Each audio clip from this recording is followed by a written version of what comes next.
Insights into Entertainment, a podcast series taking a deeper look into entertainment and media. Our husband and wife team of pop culture fanatics are exploring all things from music and movies to television and fandom. We'll look at the interesting and obscure entertainment news of the week. We'll talk about theme park and pop culture news. We'll give you the latest and greatest on pop culture conventions. We'll give you a deep dive into Disney, Star Wars, and much more. Check out our video episodes at youtube.com/insightsintothings. Our audio episodes at podcast.insightsintoentertainment.com, or check us out on the web at insightsintothings.com. Insightful podcasts by informative hosts.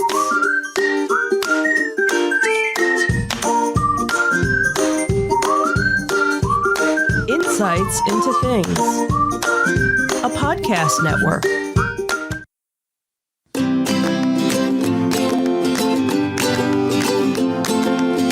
Welcome to Insights into Teens, a podcast series exploring the issues and challenges of today's youth. Your hosts are Joseph and Madison Whalen, a father and daughter team making their way through the challenges of the teenage years.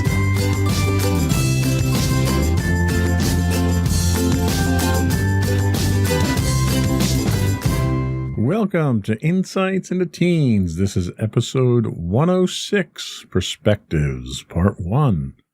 I'm your host, Joseph Whalen, and my insightful and intelligent co-host, Madison Whalen. Hi, everyone. How you doing today, Maddie?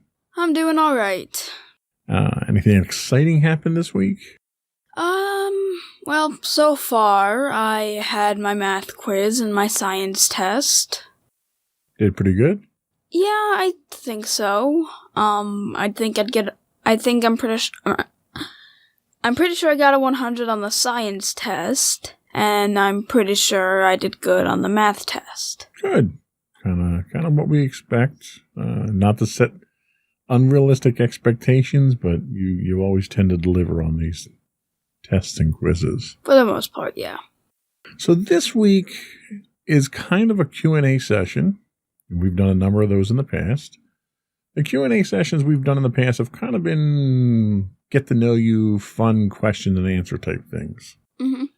This week's a little bit different. So when we had originally come up with the concept of this podcast, the idea was to get the perspective of a teenager on various topics of the day. And we would delve into individual topics and do research and try to educate the audience and ourselves and stuff like that. But we never really did the perspectives type thing until now. It took us 106 episodes to actually get to what this podcast was supposed to be about. Yeah. So today, we've got 3 sets of questions, 10 questions each. And each set of questions is focused in a specific area. Today, we're going to be talking about academic questions, politics, and what I termed as big picture type questions. Okay. And this is the first of 2 parts. We've got another one lined up for next week, another set of 10 questions of 3 different categories. So I'm going to go through, I'm going to ask you these questions, and some of these questions you might not know. You might not have a perspective on or opinion on. And, maybe we'll talk a little bit more detail about some of the things that we ask you here. But really, it's just a matter of getting your input and how you see the world through the eyes of a 14-year-old. Okay. All right. But before we do that, I do want to invite folks to subscribe to the podcast. You can get us all of our video shows for all of our shows are available if you look for Insights into Things. Audio versions of this podcast can be found as Insights into Teens. You can find us on Apple Podcasts, Spotify, Google, Stitcher, iHeartRadio, Amazon, pretty much any place you can get a podcast these days. I would also invite folks to reach out to us, give us your feedback. We're always looking for show suggestions and feedback on what we're doing right and what we're doing wrong. You can email us at comments@insightsintothings.com. You can get us on Twitter at insights_things. On Facebook, we're at facebook.com/insightsintothingspodcast. On Instagram, we're at instagram.com/insightsintothings, where you can get links to all those and give us feedback directly through our main webpage at www.insightsintothings.com. Are we ready to get started? I think we are. All right, here we go.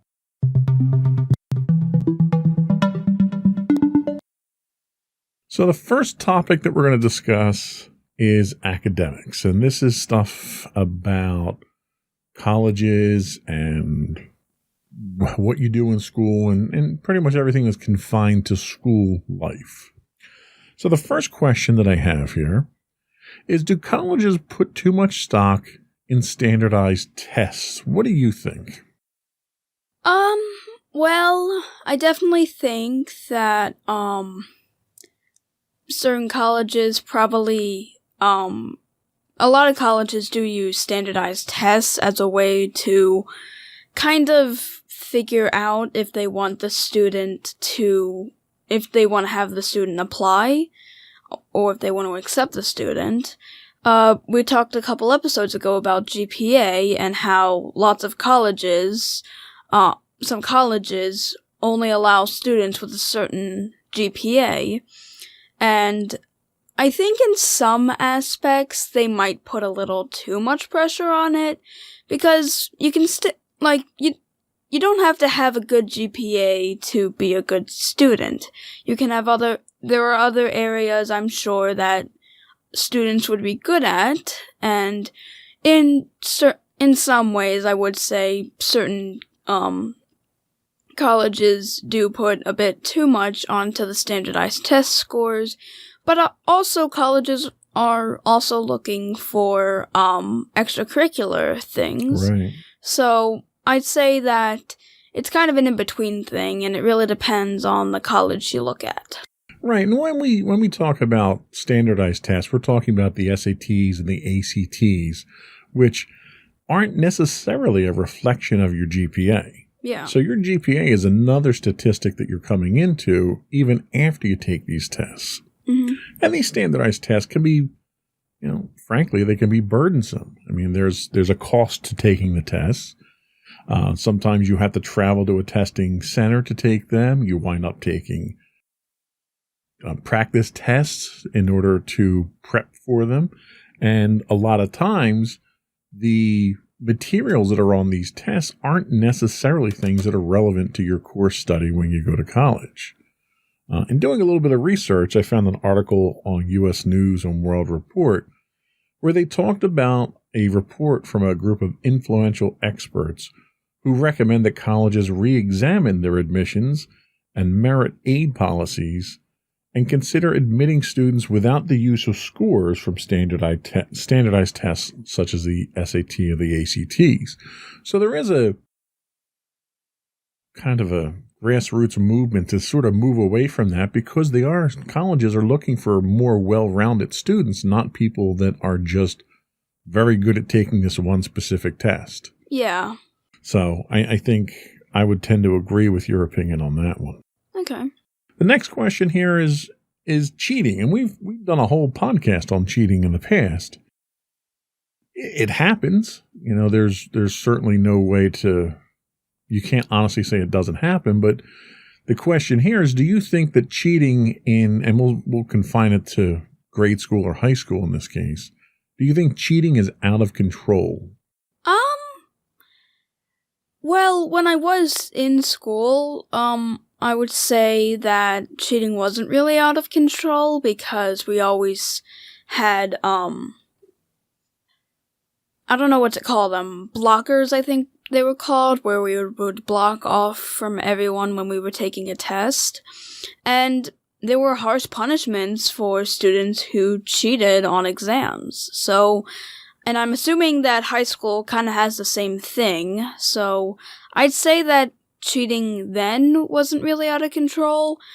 I'm assuming that now, since everybody's kind of online, cheating can kind of get a little more out of hand, and it's a little less in the school. But the school also is able to, the teachers are also able to see what the students are doing online, so we're getting somewhere from where we first started when I was in 7th grade. So I'd say cheating's not really out of control right now.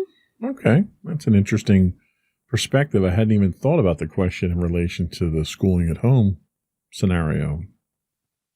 So the next question deals with test scores in general. And the question is, are test scores a good indication of a student's competency? And a lot of the reason I ask this is when I was in school, your entire academic achievement was tied to tests. And in recent years, there's sort of been this development, this push, or recognition, I should say, that some students don't take tests well. So in order to be fair to those people, we have to find some other way to determine whether or not they're retaining the knowledge that the school is trying to impart on them. So the question here is, are test scores a good indication of a student's competency? I don't entirely think it's, you should really depend entirely on test scores, because whenever students are normally taking a test, a lot of them are kind of stressed by those kinds of tests, and their anxiety can sometimes get in the way of that, jeopardizing their score. So I think you need to look more at their performance rather than a test, because having just one, you can still have a group of questions related to what they've learned over the months that they've been in your class. I just wouldn't say focus entirely on that.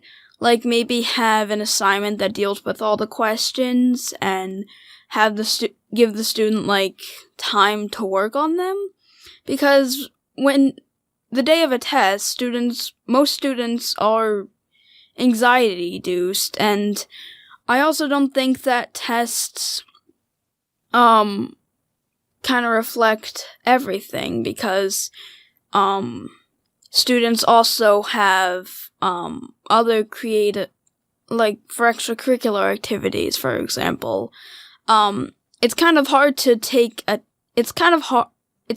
do a test score on them, especially with art, because art is really based on creativity, and you can kind of apply that in a way to other areas, 'cause like I said, tests get students anxiety based, and they don't entirely perform as well as they probably would if they weren't stressed into having a test.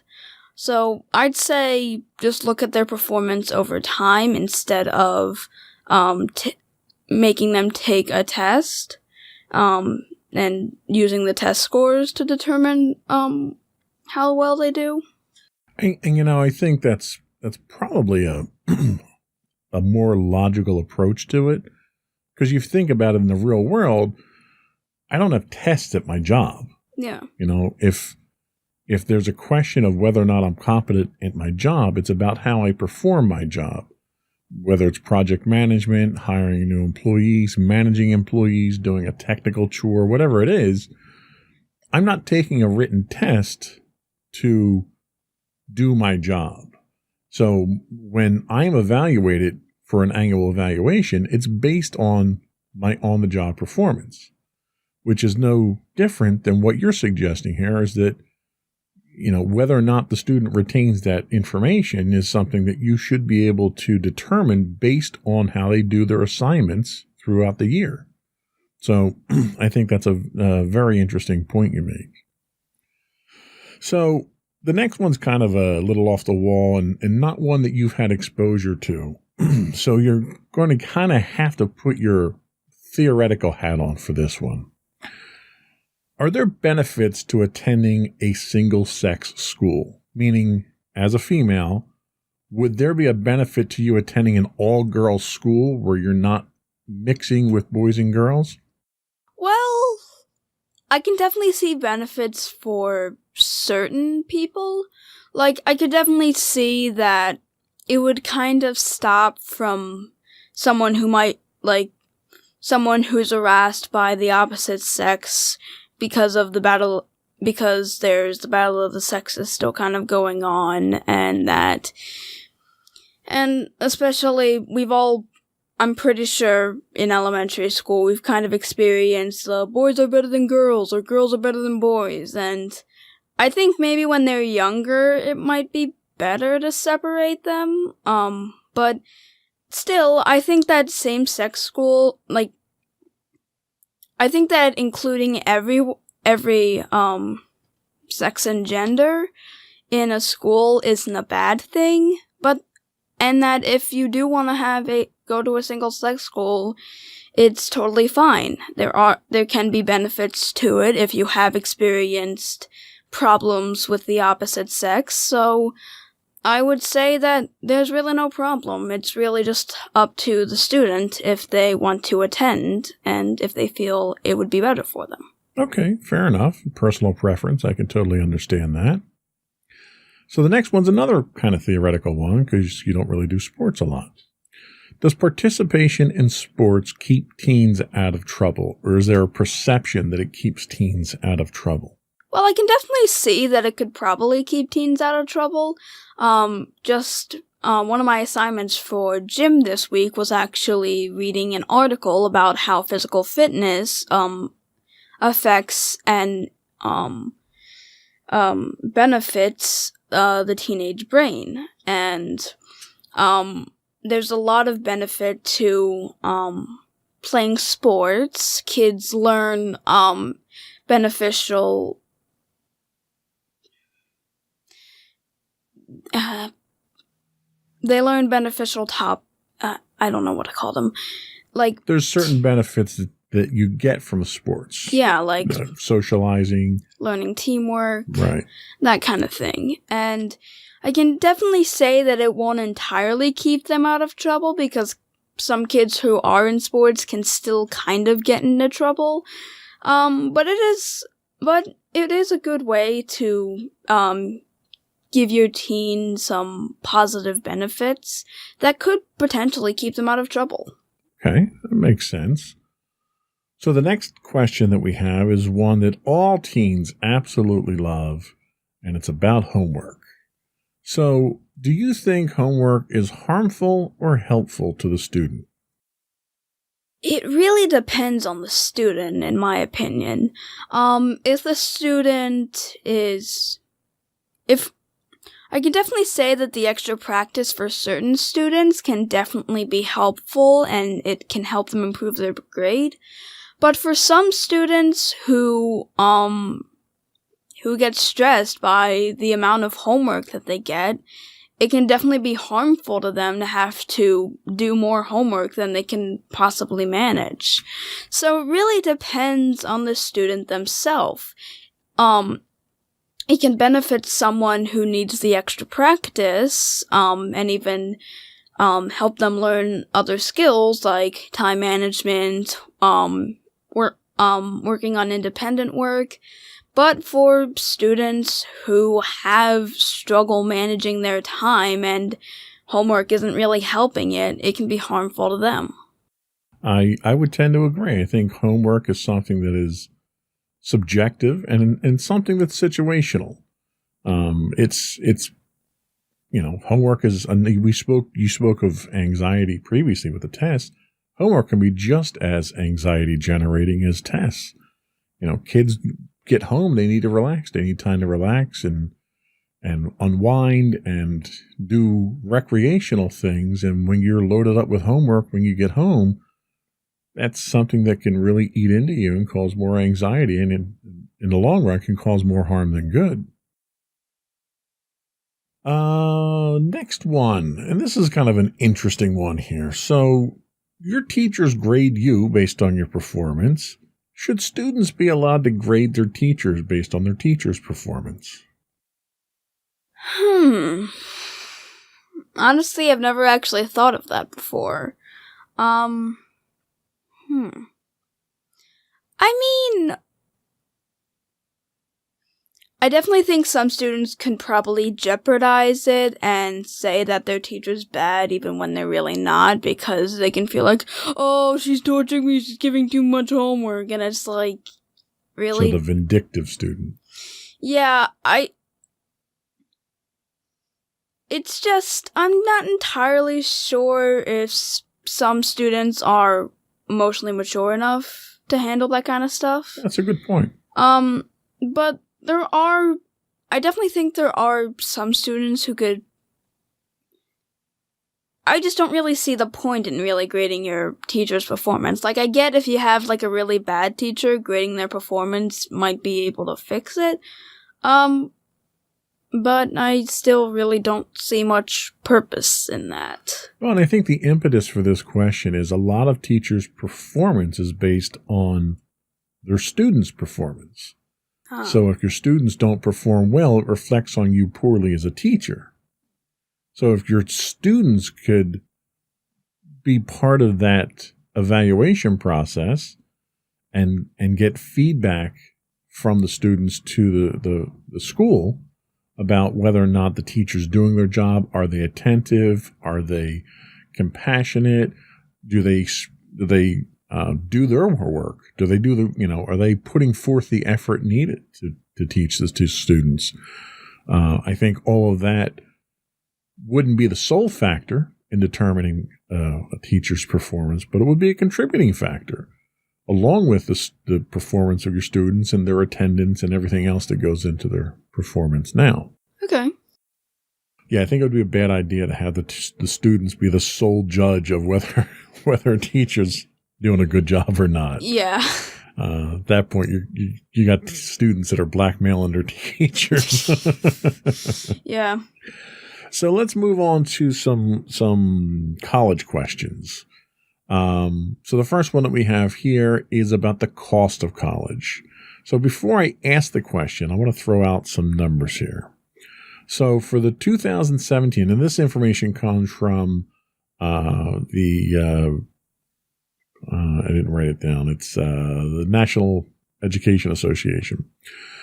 So for the 2017 and 18 academic year, the annual dollar price for undergraduate tuition, room, and board, so that's to stay on college campus and get educated, were estimated to be just under $18,000 for public institutions, a little over $46,000 for a private nonprofit, and a little over $26,000 for a private for-profit institution.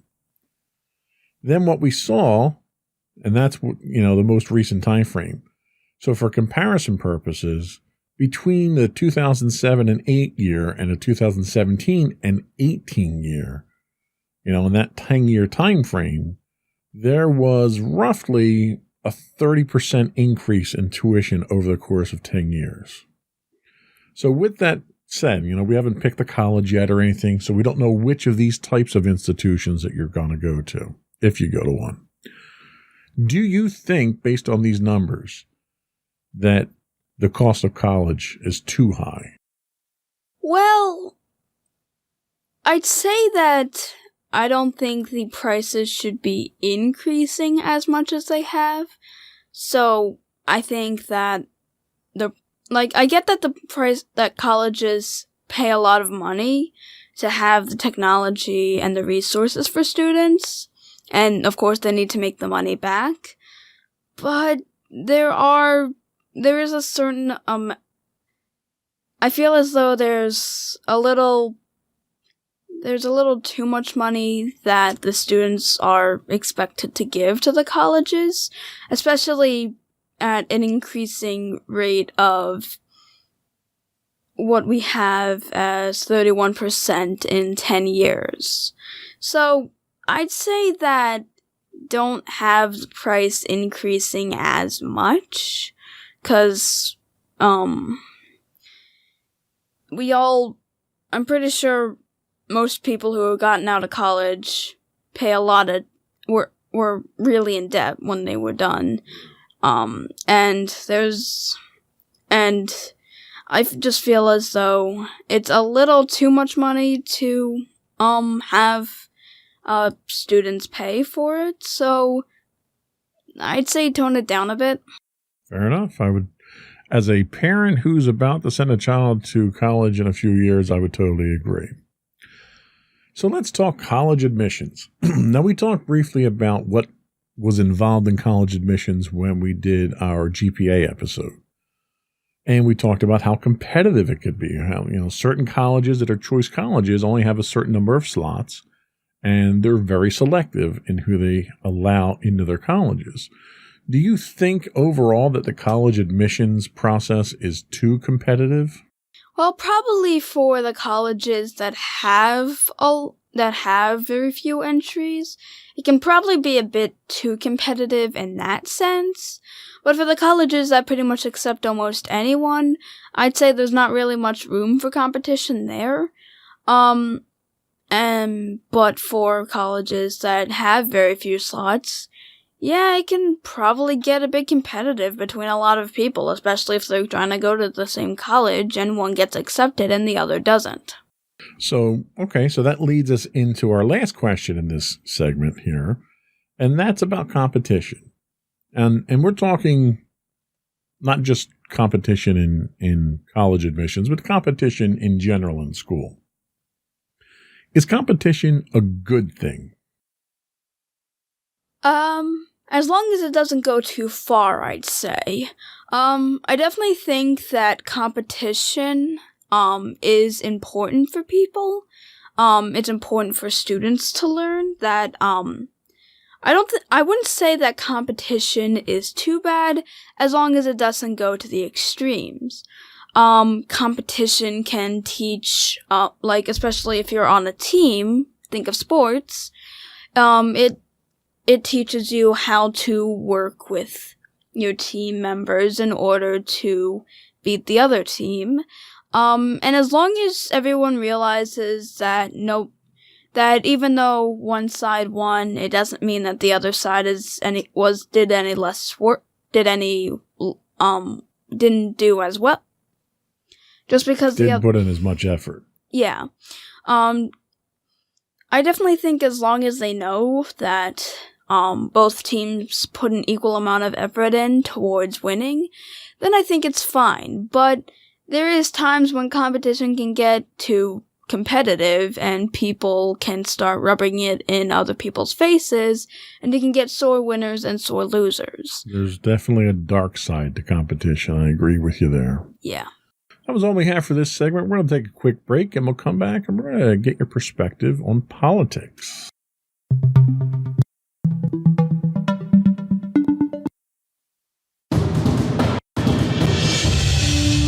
For over 7 years, the Second Sith Empire has been the premier community guild in the online game Star Wars: The Old Republic. With hundreds of friendly and helpful active members, a weekly schedule of nightly events, annual guild meet and greets, and an active community both on the web and on Discord. The Second Sith Empire is more than your typical gaming group. We're family. Join us on the Starforge server for nightly events such as operations, flashpoints, world boss hunts, Star Wars trivia, guild lottery, and much more. Visit us on the web today at www.thesecondsithempire.com.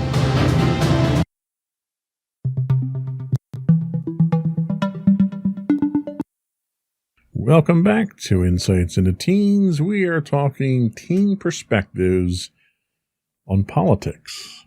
So some of these questions here, again, we have 10 questions. Some of these might be ones you're not very comfortable or affluent or fluent in answering. And I don't want to lead you one way or the other. So I'm just going to ask them and get your take on them. So question 1 is our election process fair? I'd say for the most part it is. It's a decently secure system, I'd think. And I don't think it really tries to go one way or the other, and it's really just up to the voters in a sense. So I'd say for the most part it's pretty fair. Okay. How about our taxation system? Do you think we have a fair system of taxation? Could you describe it a bit more to me? Well, let's talk income tax, for instance. Income tax, depending on how much you make, the more you make, the higher percentage you pay in taxes. Is that fair, or should we have a flat tax across the board where everyone pays 10% of whatever they make? I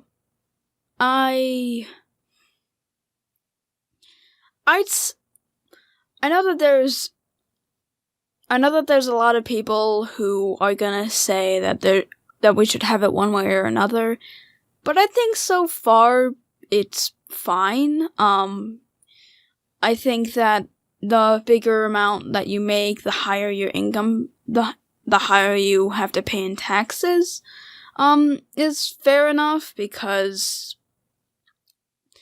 I definitely don't think that having a straight-on tax would be the most fair option in my opinion. Honestly, it's really subjective when you think about it this way, because some people might think that, oh, we really shouldn't have it the same way, but then other people are gonna be like, well, we should have it the same way, and I'm pretty sure it's really just, it's really subjective. I'll buy that. So let's talk law enforcement, not politics, but still government entities. Do you think that law enforcement cameras, like body cams and dash cams, are an invasion of privacy? I wouldn't say it that much. Like, if you're trying to get into an airport, I don't think it's really an invasion of privacy. It's really just for safety. As long as they, don't invade your personal privacy, I think it's fine.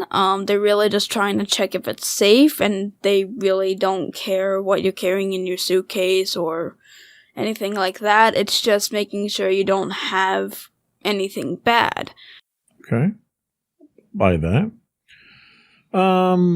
Should government have a say in our diets? Definitely not. The government shouldn't control how you want to eat. You want to eat healthy, you don't want to eat healthy, you want to be somewhere in the middle. It should be up to you. If the government were to control that, then I'm pretty sure a lot of people would have a problem with that. And I really don't think that controlling our food is something the government should have a say in. Okay. You seem to have a very strong opinion about that. Good for you. So you haven't run into this yet, but I think you'll probably run into it a little bit more in high school. Should the military be allowed to recruit in high schools? I kinda don't like the feeling of that. I feel as though you should be at least 21 to be recruited into the army. I don't feel comfortable having teenagers. Well, you have to be 18 at least. That's the legal age. Yeah. So you're looking at them trying to recruit seniors in high school. Yeah, yet I still don't feel comfortable with 18-year-olds. I say 21 is probably the oldest I feel comfortable with. I just feel as though, the seniors are still a little young, and I know that people used to recruit 14-year-olds for war, and I don't really feel comfortable with the fact that seniors who are only 18 are getting recruited into the military. Okay. I feel it would be better if they were just 21. Okay, that's perfectly fair to have that opinion. Do you think the government should provide free health care? Other countries do. Canada does, the UK does, a lot of European countries, you get your health care for free. Do you think they should do that here in the United States? I mean, yeah, the fact that other countries are doing it, and the fact that we haven't done it, yeah, I'd say we should have free health care. Because since we pay so much to the government at this point, I think free healthcare is the least they could do. I would not disagree with you there. So let's talk about elected officials and term limits. So right now, the only office that has term limits on it that I'm aware of is the President of the United States. He's allowed to have 2 4-year terms, and that's it. Whether they're consecutive, separated, whatever. He's only allowed to have 2 terms. Do you think that should be the rule for all politicians, or is it okay that being the exception to the rule? So, I know your opinion on this already, and I'm gonna have to agree with you there. I do think that that all political offices should have a term limit, however long it be. Okay. Well, I'm glad we're in agreement on that one. Let's talk about campaign contributions and political campaigns in general.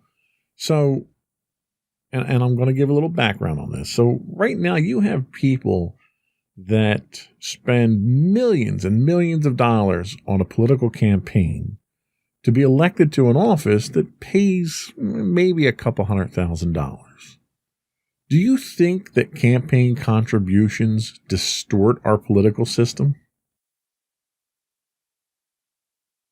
I'm not entirely sure on this. I've never really been asked this, and I still don't have a lot of background knowledge on it. Okay. Unless you wanted to explain a little more about it. Well, I don't want to distort your perspective on there. I have my own very strong opinions about this. But maybe this is something that we can revisit in a later podcast after you've had a chance to maybe do a little research on it. Okay. Voters. So voters are supposed to be the people that run the country through elected representatives. I don't want to ask if you think our elected representatives actually represent what we want, but I will ask you, should the voters have more say in how our country is run? I'm actually gonna go with a no for this one. People have very strong opinions, and a lot of those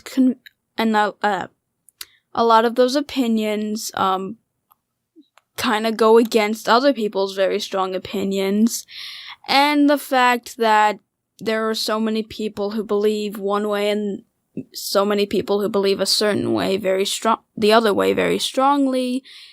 I'd say we'd come into a bit more conflict if voters had more of a say in how our government is run. So I think now it's okay. It's better to kind of have a little less of a say in the government, just because so many people have so many different opinions, and I think we would get into pretty big conflicts. It's interesting. It's a very, very mature approach to the question. The last question that we did have here is another one about campaign. So one of the things that politicians tend to do on a campaign trail, which sometimes could last 12 to 18 months or longer, is they make a lot of promises. They win voters over by understanding what voters want from their politicians and then promising or proposing ways to give that to the voters. So the question is, should politicians be held legally accountable for what they promise in order to get elected? So if a politician promises, I'm not going to raise taxes if I get elected, and he gets into office and he raises taxes, should the voters have some legal means to challenge him at that point in time? I mean, in that kind of respect, yes. But I do think that in certain things they say, like, say they say something, but they make no changes, I don't think they should be legally accountable to do that specific thing. Like, if they say they're gonna on the term of taxes, Well, and I'm not saying, just take a step back. I'm not saying they have to necessarily accomplish it, because there isn't a single politician out there that can promise something and make it happen by himself. But, I'm saying if they promise to do something and they fail to propose legislation or move legislation or debates in that direction, and they have absolutely no intention, like, for instance, taxes is a great one. All right. So, George Bush Sr., he got elected, and one of his famous sayings when he was on the campaign trail was, "Read my lips, no new taxes." And one of the first things he did was impose new taxes when he got into office. So he clearly lied when he was on the campaign trail, knowing full well that he was going to raise taxes, but was just saying that so he could get elected. Under those circumstances, he was diametrically opposed to what he said. On the other hand, you have some politicians that get elected because they want to give you universal health care. And they might get into office and they might try to put a universal health care plan together, and they can't get it passed and it fails. Well, at that point in time, they've put the effort in to try to fulfill their promise, but they couldn't get it passed. They didn't go completely against it, though. That's sort of the situation I'm talking about.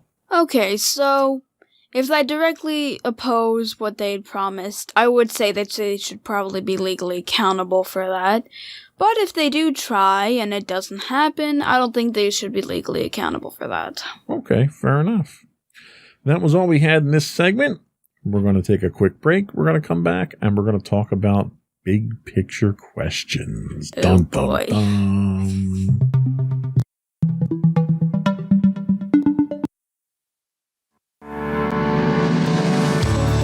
Insights into Entertainment, a podcast series taking a deeper look into entertainment and media. Our husband and wife team of pop culture fanatics are exploring all things from music and movies to television and fandom. We'll look at the interesting and obscure entertainment news of the week. We'll talk about theme park and pop culture news. We'll give you the latest and greatest on pop culture conventions. We'll give you a deep dive into Disney, Star Wars, and much more. Check out our video episodes at youtube.com/insightsintothings. Our audio episodes at podcast.insightsintoentertainment.com, or check us out on the web at insightsintothings.com.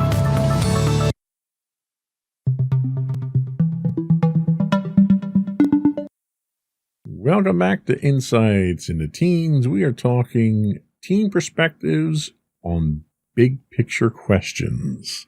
So the first one that I have here is one that's all over the news. Is global climate change man-made? I'd say most of it is, because a lot of the change in climate is due to us making factories and building more and somewhat destroying the land. So I'd say most of global climate change has to do with us making it ourselves. Okay. The death penalty. Is the death penalty effective? I'd say for the most part, no. If you sentence a mass murderer to death, maybe that helps people, but when you kind of do it to, a murderer who only murdered one person, you're kind of just as bad as a murderer, if you really think about it. Interesting. Okay. Torture. Is torture ever acceptable? I'm gonna say in certain instances. Wow, really? I didn't think you'd go there. I mean, like, very rarely. I'd say that most people can be reasoned with, and if not, it would be better to remove benefits people might have, like putting them in jail. It removes their ability to go out, that kind of thing. I wouldn't say harming them in any real capacity would be good. So, for the most part, no, torture is really not acceptable. Okay. So the lottery. All right. So there's every state pretty much has lottery. And there's several lotteries that are multi-state, the big ones, your Mega Millions, your Powerball, stuff like that. Most of the proceeds from these lotteries tend to go to education or higher education or senior programs or stuff like that, where they help to fund useful programs. Based on that, do you think a lottery is a good idea? Well, for certain people it could be, for others not really. I know with certain lotteries, like the lottery we have here, we have to pay for lottery tickets, and the chance of getting anything from the lottery is very slim. And I'd say that if you're, like, really desperate for money, I wouldn't go for it because there's a very, very slim chance that you're ever going to actually get a large amount of money from it. So, but if you are financially stable but want to get some money to get like a better house or put it towards something else, then I'd say it's all right. Okay. Just don't expect to win. Sad but true. I'll give you that. So, animal research. So, a lot of industries, you have pharmaceuticals, cosmetics, the food industry. They use animals to do research on. Should animals be used for research purposes? I definitely don't think we shouldn't be using them for research. Hang on. You definitely don't think we shouldn't be using them. That's a double negative. Okay. Could you clarify?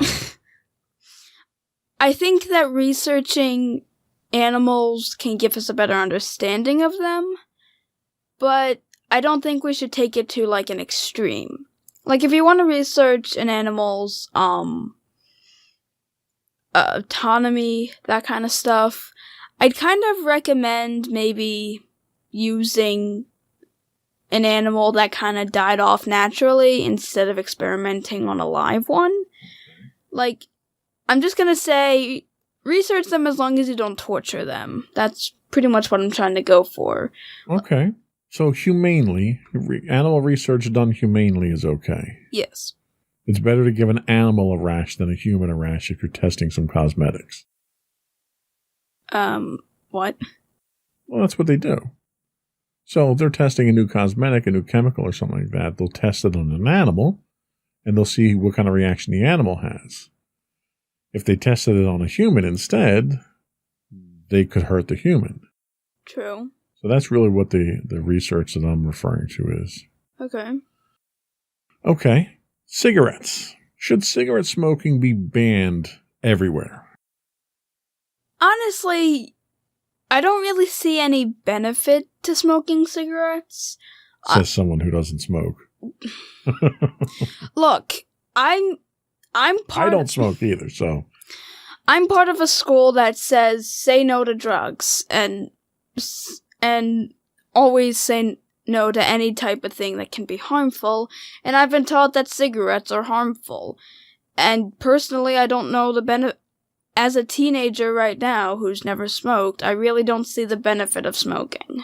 Other than Okay, that's good. I'm glad, because I don't want you to start smoking anyway. So they should be banned everywhere. Yeah. Awesome. I'm with you there 100%. So I'm going to put a phrase out there, and you tell me if you're familiar with it. Do you know what a throwaway society is? Somewhat. I've heard of it, but I've never really gotten a clear definition. Okay, so in a throwaway society, you use things until you don't use them anymore, and then you discard them. Okay. In the 1950s, 40s, 50s, and 60s, we weren't as much of a throwaway society. If you bought a washer and dryer, then you used that washer and dryer for years. If it broke, you fixed it. If it broke again, you fixed it again. So it was one of these things where you had durable goods that you would maintain over long periods of time.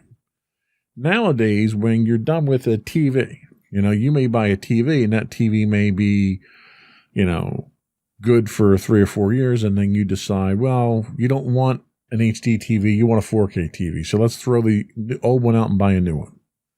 That's a throwaway society. A society that would prefer to just throw stuff away and buy new stuff than to keep what they have and reuse it. So, with that in mind, do you think we have a throwaway society today? In certain aspects, yes. In technology, absolutely. Like, technology can become absolute. So, a TV made 2 or 3 years ago can be outdated. So, I'd say especially with technology, we can definitely be a throwaway society, and we get rid of old technology that was probably just a year old, and then we get newer technology. And I guess the same can kind of be said for furniture, but I would definitely say it's more or less with technology than anything else. Yeah, with our furniture, it's the cat's fault that we have to get rid of it because they tear it up. Yeah. But, to your point, we just got rid of a TV that I had bought in 1999. It was designed to last 6, maybe 10 years. And I had that thing almost 20 years before we finally and it still worked. Yeah. So I guess from that perspective, I'm guilty of being part of a throwaway society. But the problem I had was nothing worked with it anymore. So it didn't have any modern ports, any new piece of technology that we bought, streaming devices, video consoles, whatever, wouldn't work on it. Yeah, and that's the exact problem I'm talking about. Technology becomes absolute, almost, a lot, because if you try using technology from a longer time ago, you're not going to be able to use it in the modern day. Right. And that's the same thing with modern technology. You get something from, a decent amount of time, not, extremely long ago, but still long ago, it might not work with everything, and that's kind of the problem with society evolving. Yeah, and that's why we wound up getting rid of that TV. Question 8. Are actors and professional athletes paid too much? Well, I definitely say actors more than likely are paid a bit too much. Because although certain actors can star in a lot of movies, it definitely feels as though they definitely get paid a bit more than I would expect actors to be paid. For professional athletes, I'd say that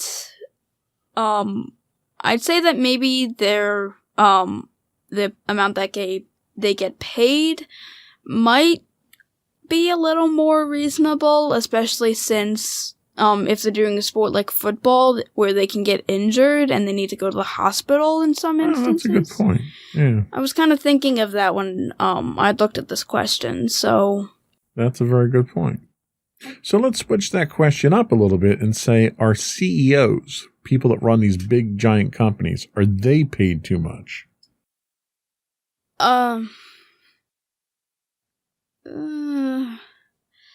I'd say that, they get, in some instances, they can, in other instances, probably not.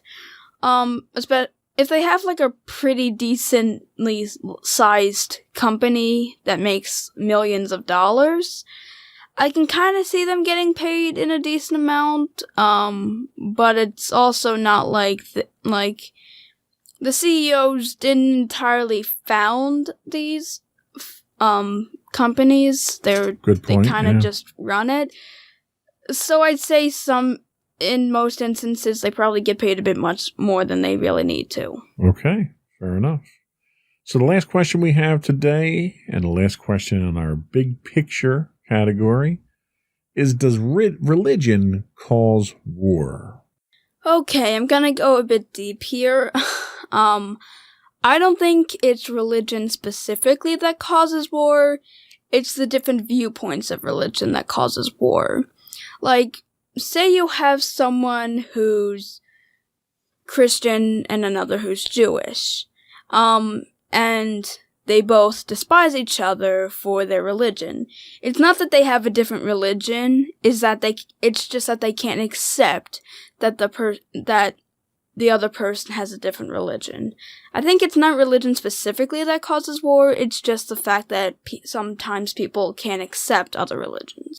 So it's intolerance that causes war, and that intolerance can be religion, could be race, could be the color of your skin, could be where you live, could be your wealth, could be anything. It's the intolerance that's the problem. Yeah. I think that's a very poignant observation. So thank you for your perspective on what we talked about today. Some of these were very eye-opening for me. And I think you showed me that you're a very enlightened individual when it comes to some of these things. Thanks. That was all we had today, though. We'll be back next week with another 30 questions in 3 different categories to get another set of perspectives from you. Before we go, though, I do want to invite folks to subscribe again to the podcast. You can subscribe to all of our video podcasts for all of our shows. If you look up Insights into Things, you can get just the audio versions of this podcast listed as Insights into Teens. We are on Apple Podcasts, Spotify, Google, Stitcher, any place you can get a podcast these days. I would also invite folks to reach out to us, give us your feedback. We're definitely looking for topics for the show. We're in the phase of putting together our next series of shows. Please feel free to email suggestions over to comments@insightsintothings.com.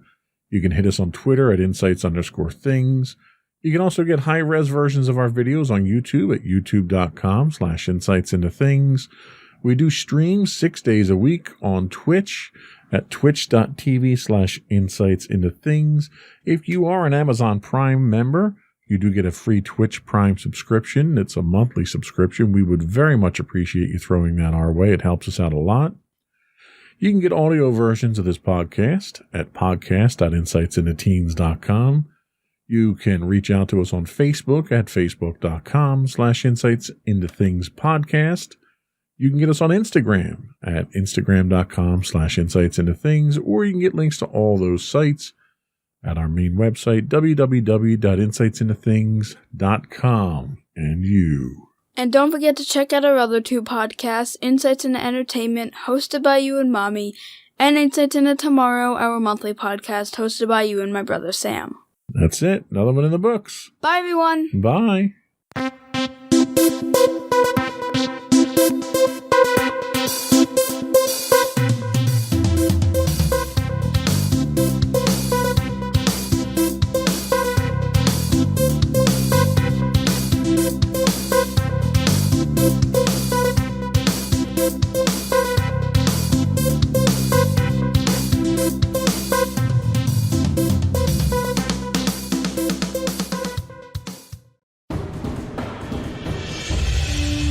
For over 7 years, the Second Sith Empire has been the premier community guild in the online game Star Wars: The Old Republic.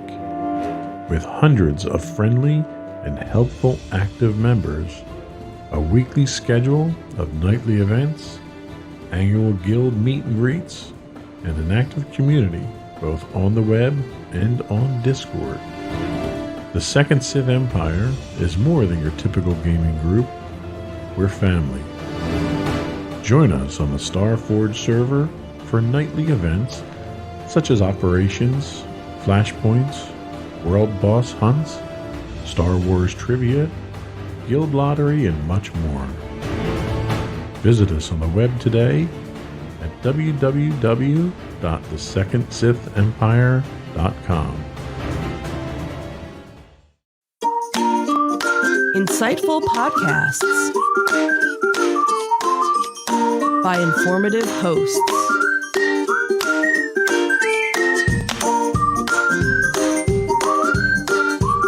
Insights into Things, a podcast network.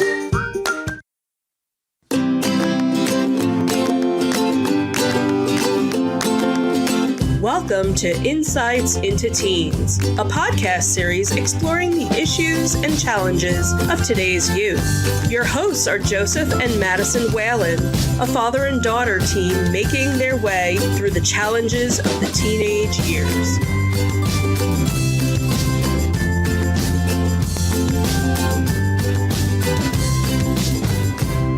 Welcome to Insights into Teens. This is episode 107, Perspectives, Part 2. I'm your host, Joseph Whalen, and my insightful and intelligent co-host, Madison Whalen. Hi, everyone. How you doing today, Maddie? I'm doing all right. Anything exciting to report? I just had a quiz in the LA, and today was actually a pretty chill day other than that. So then, no, nothing exciting to report. Sure, why not? No, not really. So this is the second part of our Teenage Perspectives, two-part series, I guess we could say. It's going to be kind of a question and answer session like last week. This week, we're going to have a couple different topics. We're going to be talking about parenting. Then we'll talk about relationships. Dun, dun, dun. And then finally, we'll finish off talking about technology. We've got 10 questions in each. We will go through those, and if there's questions that you can't answer, just let me know. We can try and clarify, or we'll just push them to another session after you've had a chance to get more of a perspective on it. Okay.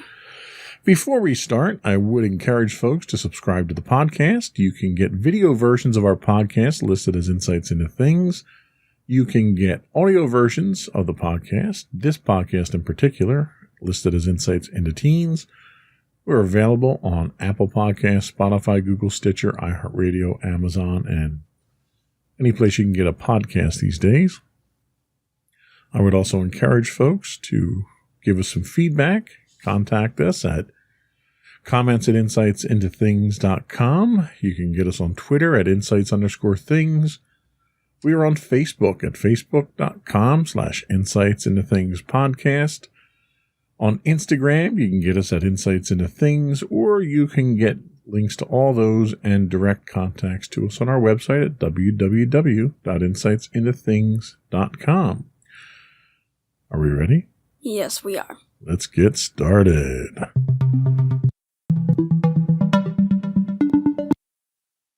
So we're going to start off today with parenting questions. So we're going to kind of ask you questions about how your parents treat you and how you think you would be as a parent or your perspective on parenting. Okay. Okay? Some of these questions are a little, I don't know, off the wall, I guess. So question number 1, should men get paternity leave from work?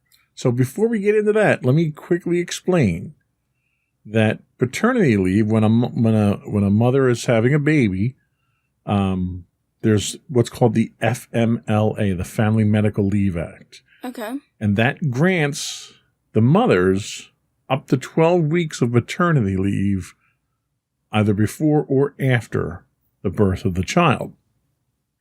Now, with that in mind, do you think the father should get a similar block of time off to stay home, help the mom out, get to know the baby, that sort of thing? I definitely think so, especially if, they're a single father and, they, they adopt a brand new, baby that they, kind of need to get to know a bit more. I would definitely say, for that, especially for, also making sure that, the mother is well and, getting to know the kid. So I'd say that they should get parentality leave. And I would agree with you. When you were born, you had some issues where you had to stay in the hospital. But mommy had delivered via C-section, so she couldn't come home right after giving birth either. So she was in, I don't know, 4 days, 5 days, something like that. But when she got home, she had the physical restrictions because she was still healing. So there was a lot of stuff that she couldn't do. As much as I can call it an advantage, the one advantage of you having to remain in the hospital even after mommy came home was that mommy had a chance to rest at home and heal up before we actually had you home and she was on the go constantly. So it totally makes sense. And under FMLA, eligible employees, male or female, are allowed up to 12 weeks of unpaid leave. So that basically your employer has to hold your job for you. Mm-hmm. So that is there. So, and I agree with you 100% there. So question number 2 deals with curfews. Do curfews, well, first of all, let me ask, do we put a curfew on you? I mean, kind of. By 8, I need to be downstairs to watch my show with mommy, and by 9 is kind of when I go to bed. Yeah, but because you don't really go out and socialize a lot, there's not much occasion to give you a curfew. Like when I was your age, I would go out and hang out with my friends and stuff like that, but I had a 10 o'clock curfew during school week. So I had to be home by 10 o'clock. And you know, usually my best friend lived on the next street over, so I was never very far from home. So the question here is, do curfews keep teens out of trouble? I would say it depends on the teen. Like, I definitely think that teens who are a lot more obedient, like the teens that will abide by it and won't question the parents' decision, it can definitely keep them out of trouble, especially if they were to stay out late at night and something would happen to them. But then we have the teens who kind of break their curfews and get infuriated by them, and it kind of gets them into even more trouble. Not just in danger, but also trouble with peers and parents. So I'd say it really kind of depends on how the kid is. That's interesting. I hadn't considered the fact that the curfew itself could be an aggravating factor there. Next question.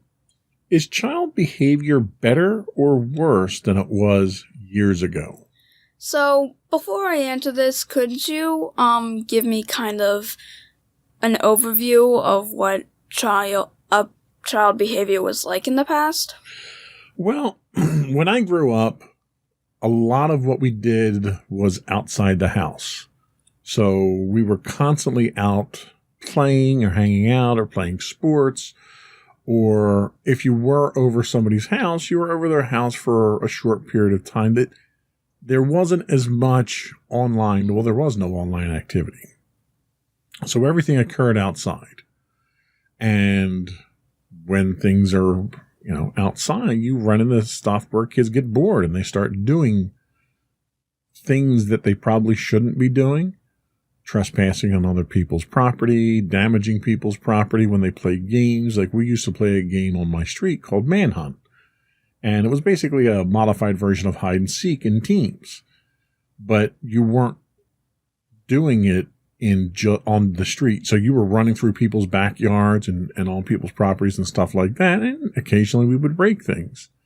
But that was all a factor of everything being outside the house for us. So nowadays, you don't have as much of that. And a lot of times you're in the house a lot more than you are outside the house now. So kind of look at it from that perspective. So I could definitely say that, kids haven't gotten into trouble with their neighbors as much as they used to. But I do still see kids outside, so that's a good thing. But there's also a problem with kids when they are on the internet too much.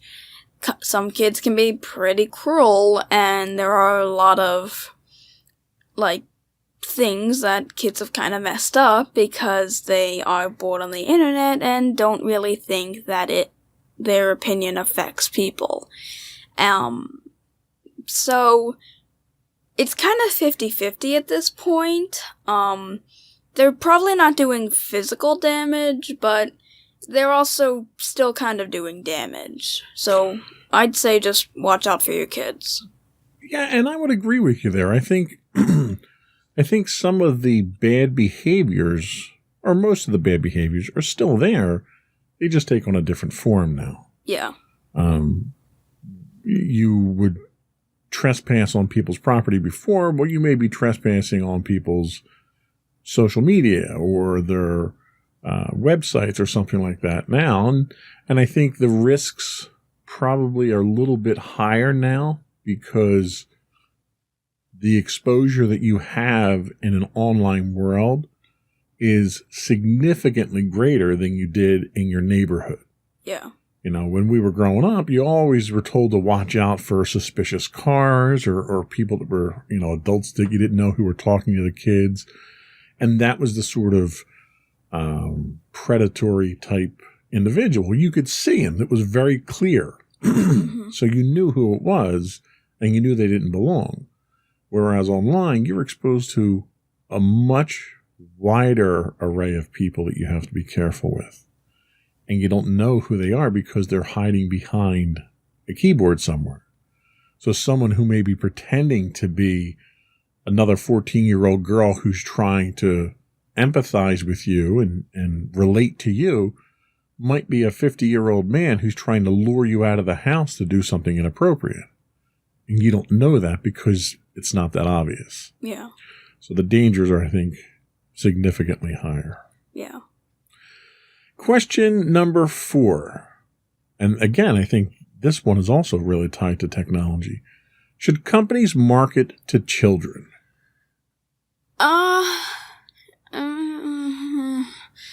I mean, I think some companies definitely shouldn't because a lot of it's just like, hey, get your parents to get you this and spend money on our products. Like, I think that's kind of the main thing that people do. But I think it's really bad when, like, what they're marketing is not child-friendly and shouldn't be exposed to children. That's probably when it really gets to be a problem. I'm pretty sure we're not going to be able to stop companies from marketing to children, and I don't think there's anything wrong with kids wanting to have toys. It's just the companies clearly just want to make money, and some companies don't entirely care about the kids' safety. They just want to make money. So, yeah, there's a certain point where they should probably not. Yeah, and you know, this goes back to the technology again. You know, when I was a kid, the only marketing I was really exposed to was television or radio or whatever the medium happened to be at the time. So I'd watch Saturday morning cartoons or whatever I watched when I got home from school, and you would get this influx of product marketing to that age group. And it was a very it was targeted to the age group, but it wasn't targeted to me. Whereas with the technology we have today, and the amount of tracking that happens with your online presence, companies can market directly to you now by looking at what websites you go to, what products you buy, what videos you watch, who your friends are, the region that you live in. So they have so much information on you now that you get these personalized ads where it's almost like they're talking directly to you. And that can be much more intoxicating to a teen than seeing a generic ad for a new toy. Yeah. So it's a more personalized, but in some way more powerful form of marketing as well. Yeah. Question number 6. No. Question number 5. Counting. Math is so tough. When should parents let teens make their own decisions?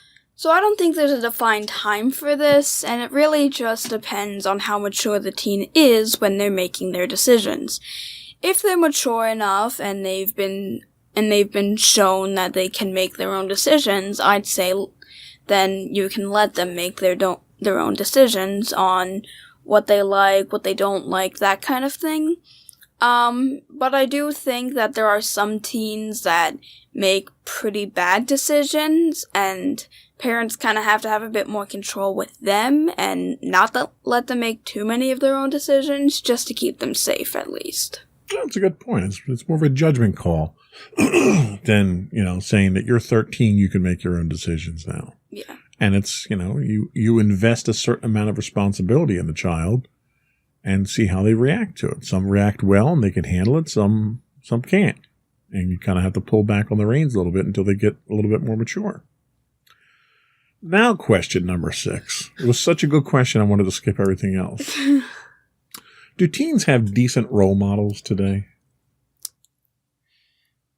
I don't entirely know how to answer this because, personally, I don't entirely have role models that I'm pretty sure plenty of other people have. Like, of course, I have the generic you and mommy as my role models, but I don't entirely... I don't consider myself generic at all, by the way.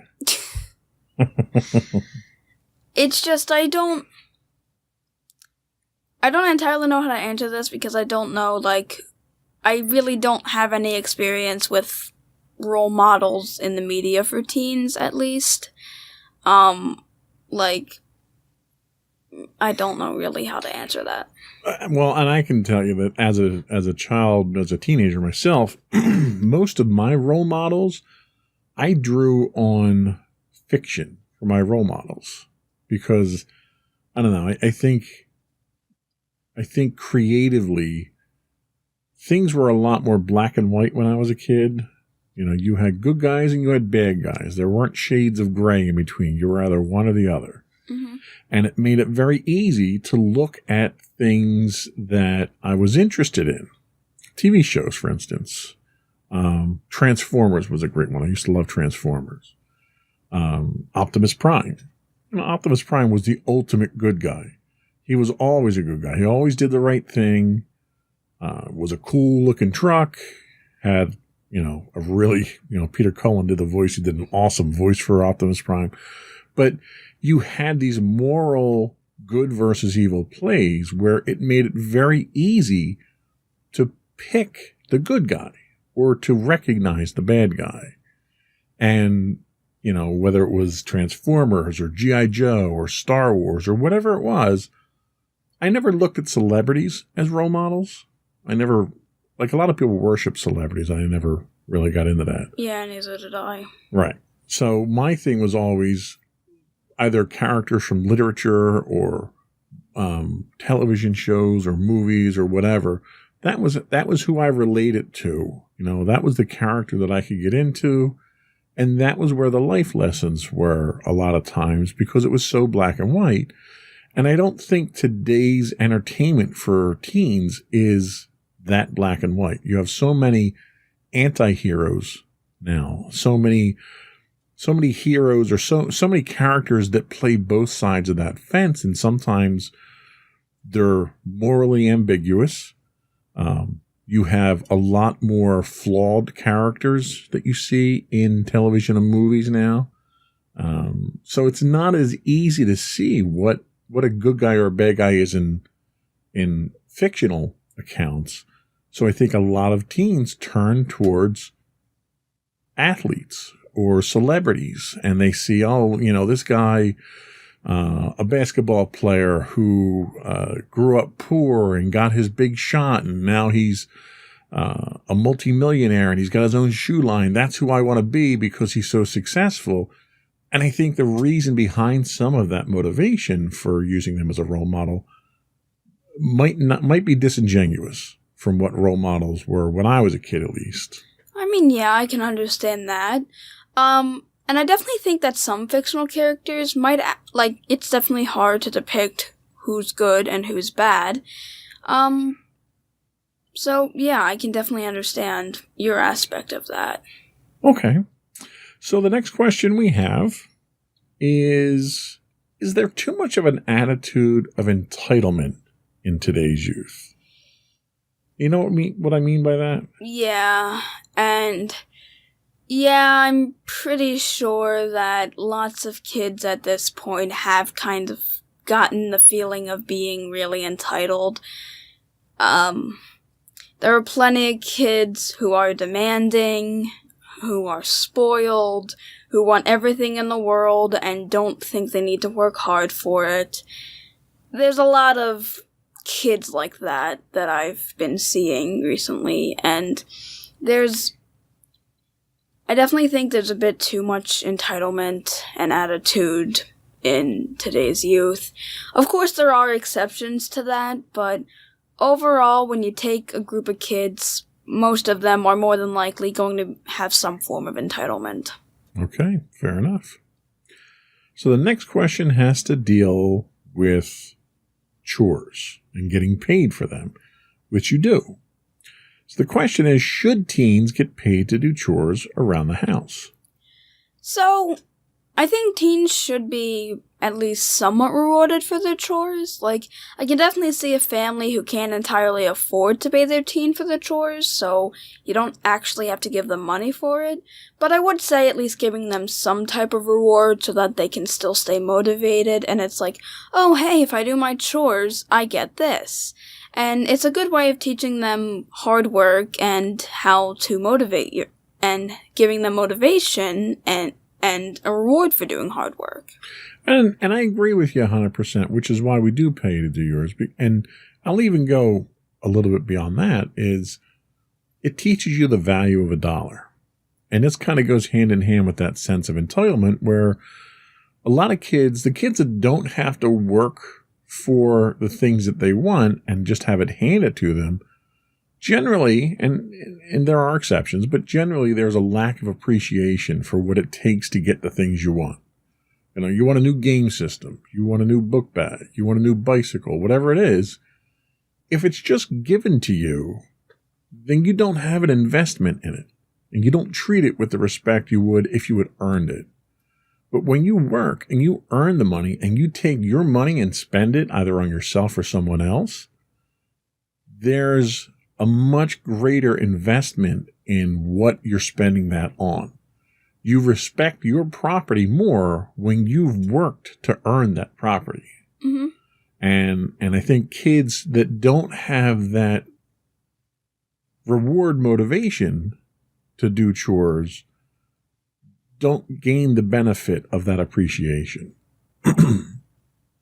But you clearly appreciate the things that you have, which is a good thing. It means that Mommy and I are doing something right around here. Yay. Question 9.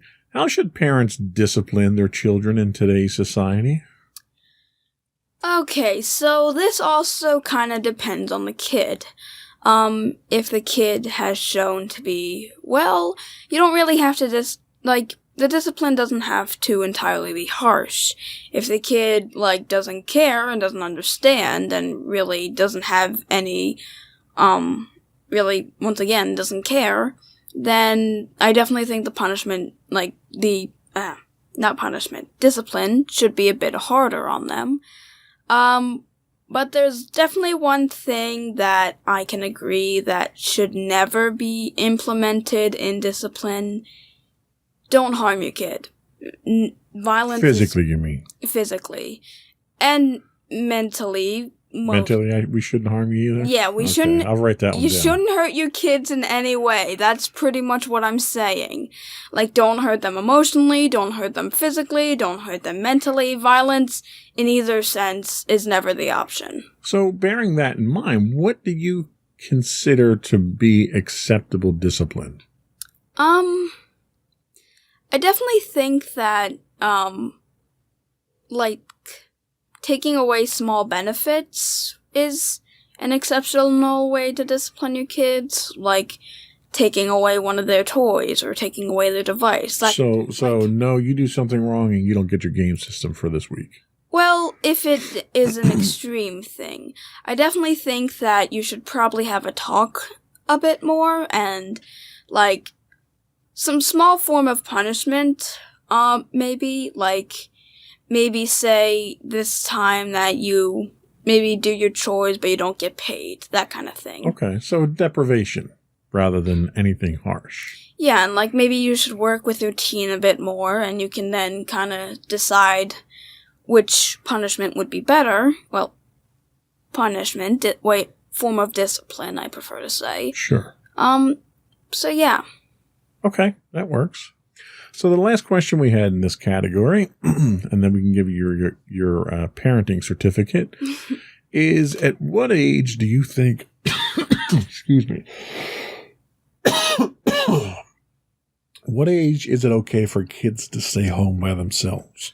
Okay, going along with the other question, I don't think there is a defined age for a teen to stay home by themselves.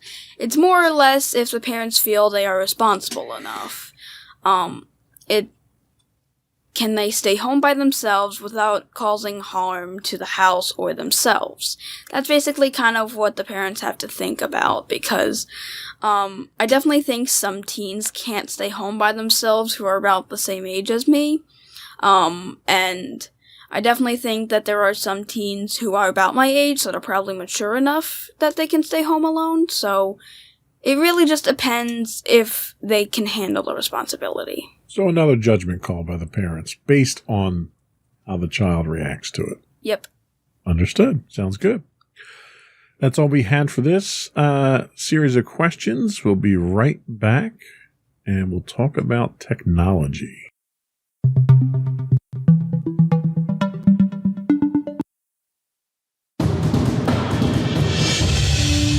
For over 7 years, the Second Sith Empire has been the premier community guild in the online game Star Wars: The Old Republic. With hundreds of friendly and helpful active members, a weekly schedule of nightly events, annual guild meet and greets, and an active community both on the web and on Discord. The Second Sith Empire is more than your typical gaming group. We're family. Join us on the Starforge server for nightly events such as operations, flashpoints, world boss hunts, Star Wars trivia, guild lottery, and much more. Visit us on the web today at www.thesecondsithempire.com.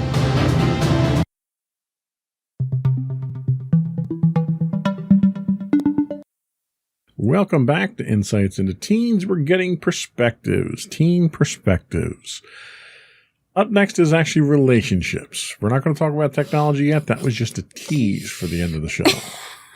So, sure. Our first question on relationships, because I know you love talking about relationships. Mm-hmm. Does age matter in a relationship? Definitely. That is probably one of the only factors that matters in a relationship. You can like whatever gender you want. You can have whatever preference, but one thing that should matter, probably one of the only things that matters, is age. Like hands down, I don't care if you say, oh, it's okay for someone who's 10 years younger to date someone. No. Age matters in a relationship, and you cannot change my mind. So, explain to me why age matters.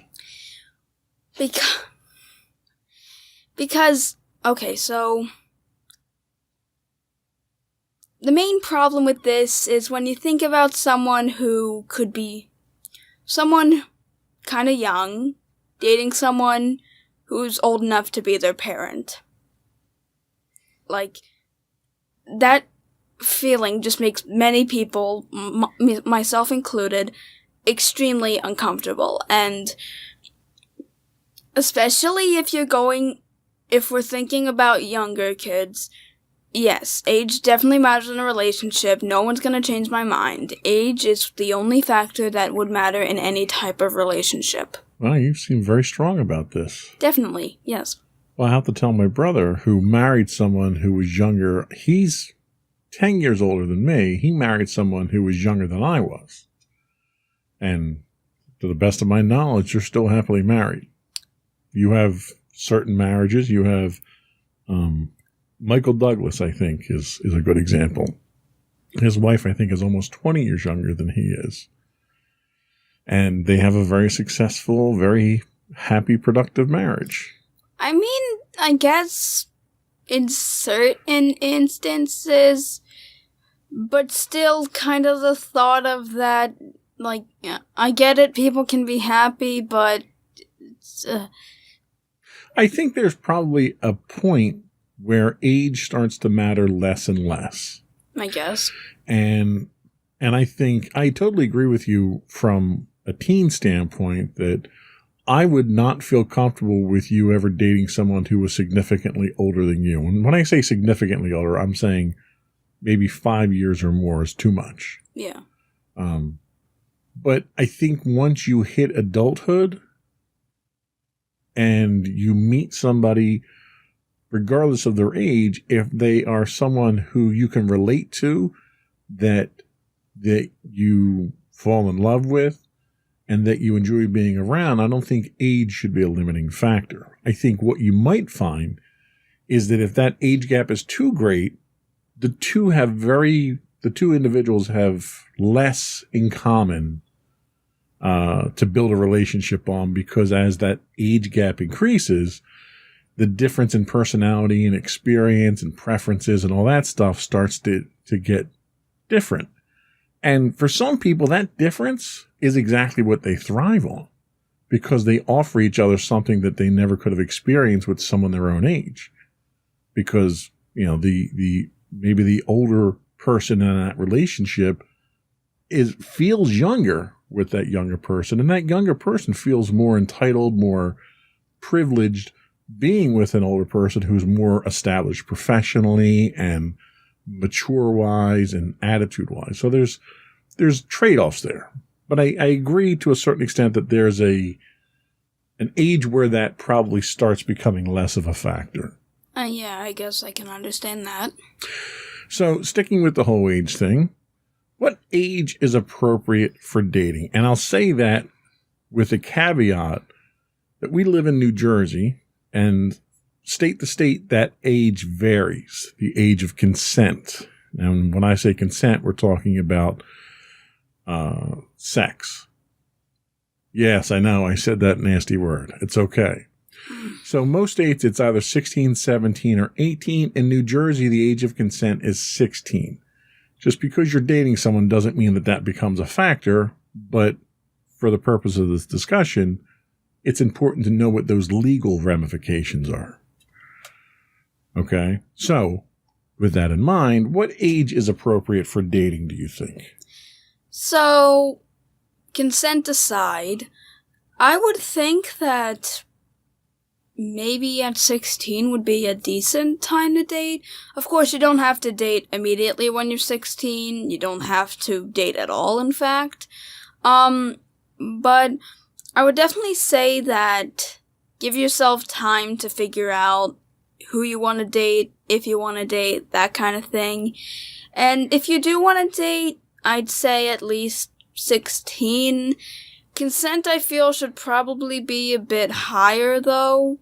Not gonna lie, but if you just want to date someone, then I'd say 16 should be the minimum. And I would tend to agree with that. And I would also agree with the statement you made that you don't need to immediately start dating when you're 16. I didn't seriously date until I got out of high school because I was involved in so many different things, and I was working and, all kinds of personal stuff going on. I dated a little bit, but it wasn't anything serious. I didn't look to really date until I was a little bit more established. Let's be honest. It's expensive dating. So if you can't finance that and don't want to depend on your parents, then you might want to wait before you start dating. Let's see. Question number 3, another age-related one here. Should young couples be able to marry? Now, again, a caveat with that. In the United States, I don't know about other countries, but in the United States, an individual can marry at the age of 18 without parental consent or authorization. Younger than that, your parents have to consent to it. Now, I'll say with that in mind that there are people that have been married as young as 12 years old over the course of history in this country. So, should young couples be able to marry? I mean, not very, very young couples. I don't entirely feel like marriage is a big thing, and basically you're saying, okay, this is the person I want to spend the rest of my life with. Yes, it can get a divorce, but that's a whole nother can of worms you probably don't want to open. So, I mean, I guess as long as they really figure out, like, as long as they know what they're in for, I guess that it would be okay. But I would say, I would kind of prefer it if the youngest age was maybe 20, 21. It's kind of the same thing with the military thing we talked about in the last video. I don't entirely feel comfortable with, like, older teens marrying because, like, you don't make the best decisions when, like, you make a lot of life decisions at 18, and I don't feel as though marriage should be one of them. And I would agree with you there. I think depending on the gender dynamic of the relationship, half of that relationship may not be mature enough to make that decision. And there's a lot of other world decisions that have to get made before you get to that point. And not only is dating expensive, marriage is very expensive. So if you don't have the means to support yourself and your family, you're probably better off waiting to get married and waiting to start a family until you're a little bit more established. Mm-hmm. But that's just my philosophy. So, is it okay for girls to ask boys out? Sure. I don't see a problem with it. Same thing with girls proposing to guys. I really don't see any problem with it. Like, girls can make the first move. I don't really see a problem with that.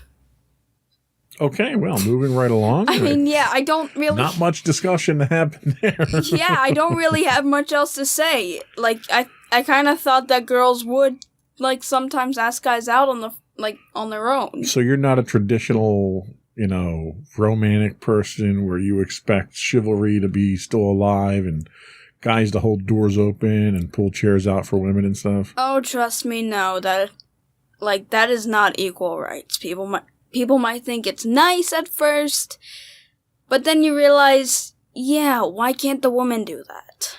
So you're more for equal rights and less for chivalrous conduct? Yeah, pretty much. Okay.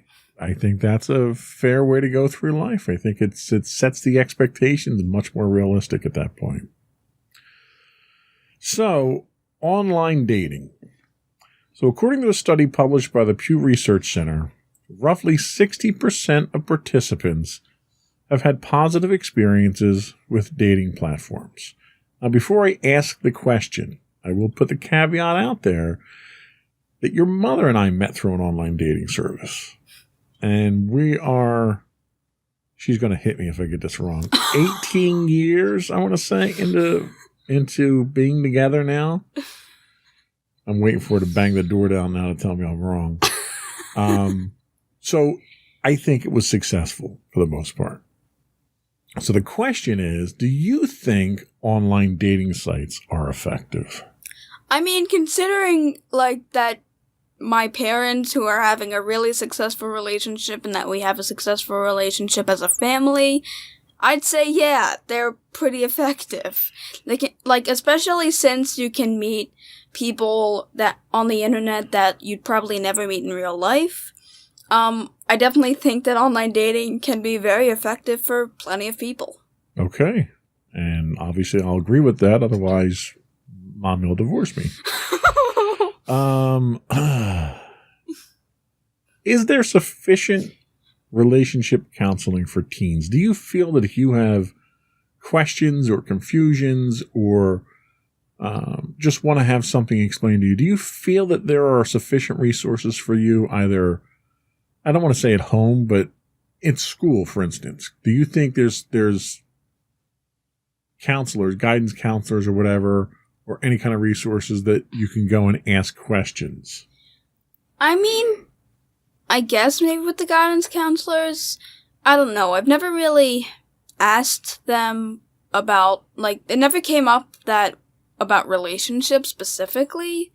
They never really discussed it with me. It was kind of just, okay, tell me about, like, just kind of tell me about what you like and stuff. It never really came up, like, about relationships and about how I wanted to have a relationship. I'm guessing if I asked, they would probably have some answers. It's just, that kind of thing was never really discussed in school with me. So the jury's kind of still out on that one. Yeah. Just for the record, Mommy did confirm. Well, first of all, she put 2004 up like I'm going to be able to do math, because math is hard.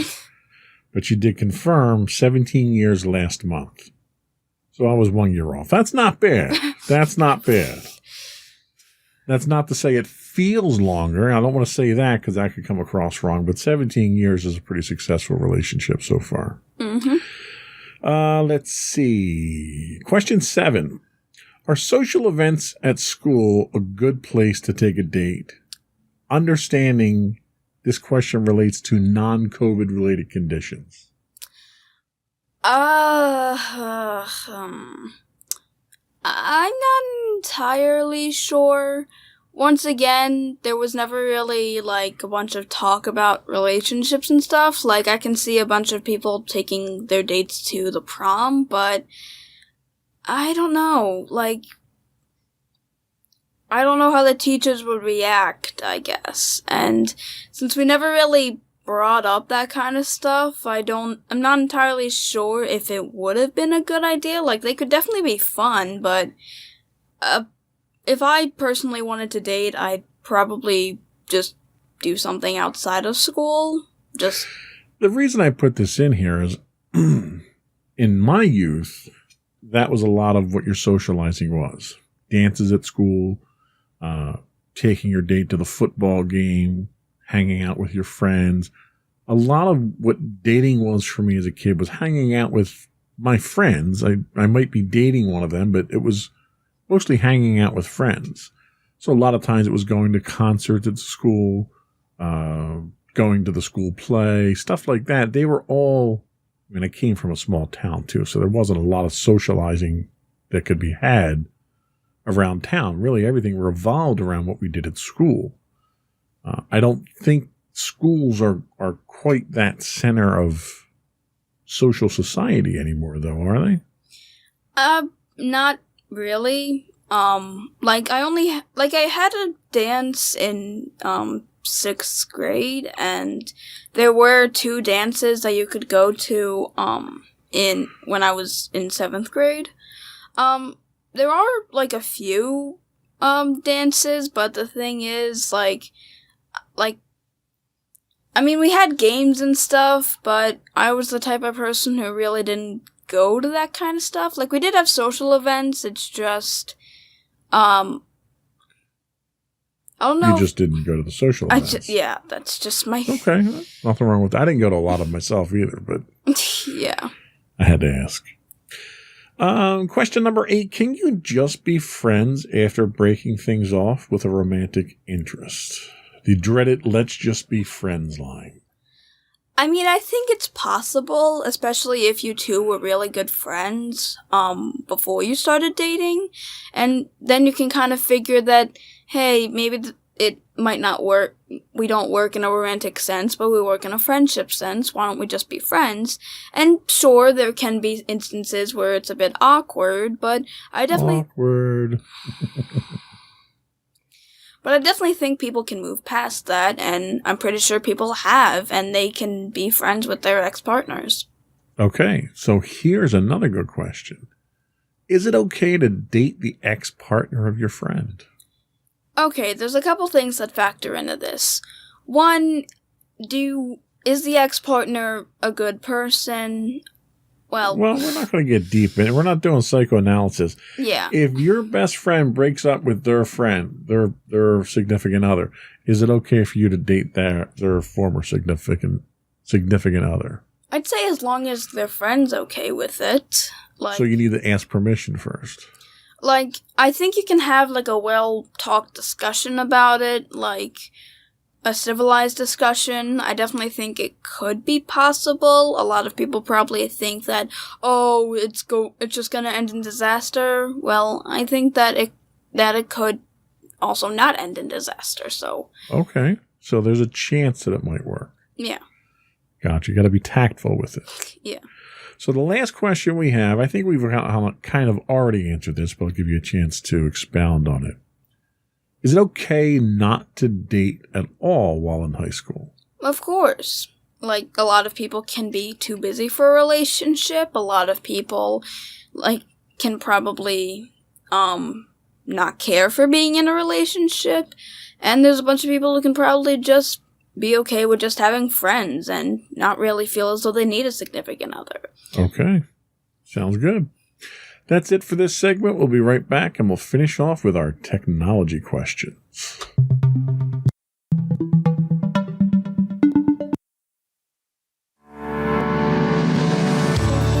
Insights into Entertainment, a podcast series taking a deeper look into entertainment and media. Our husband and wife team of pop culture fanatics are exploring all things from music and movies to television and fandom. We'll look at the interesting and obscure entertainment news of the week. We'll talk about theme park and pop culture news. We'll give you the latest and greatest on pop culture conventions. We'll give you a deep dive into Disney, Star Wars, and much more. Check out our video episodes at youtube.com/insightsintothings. Our audio episodes at podcast.insightsintoentertainment.com, or check us out on the web at insightsintothings.com.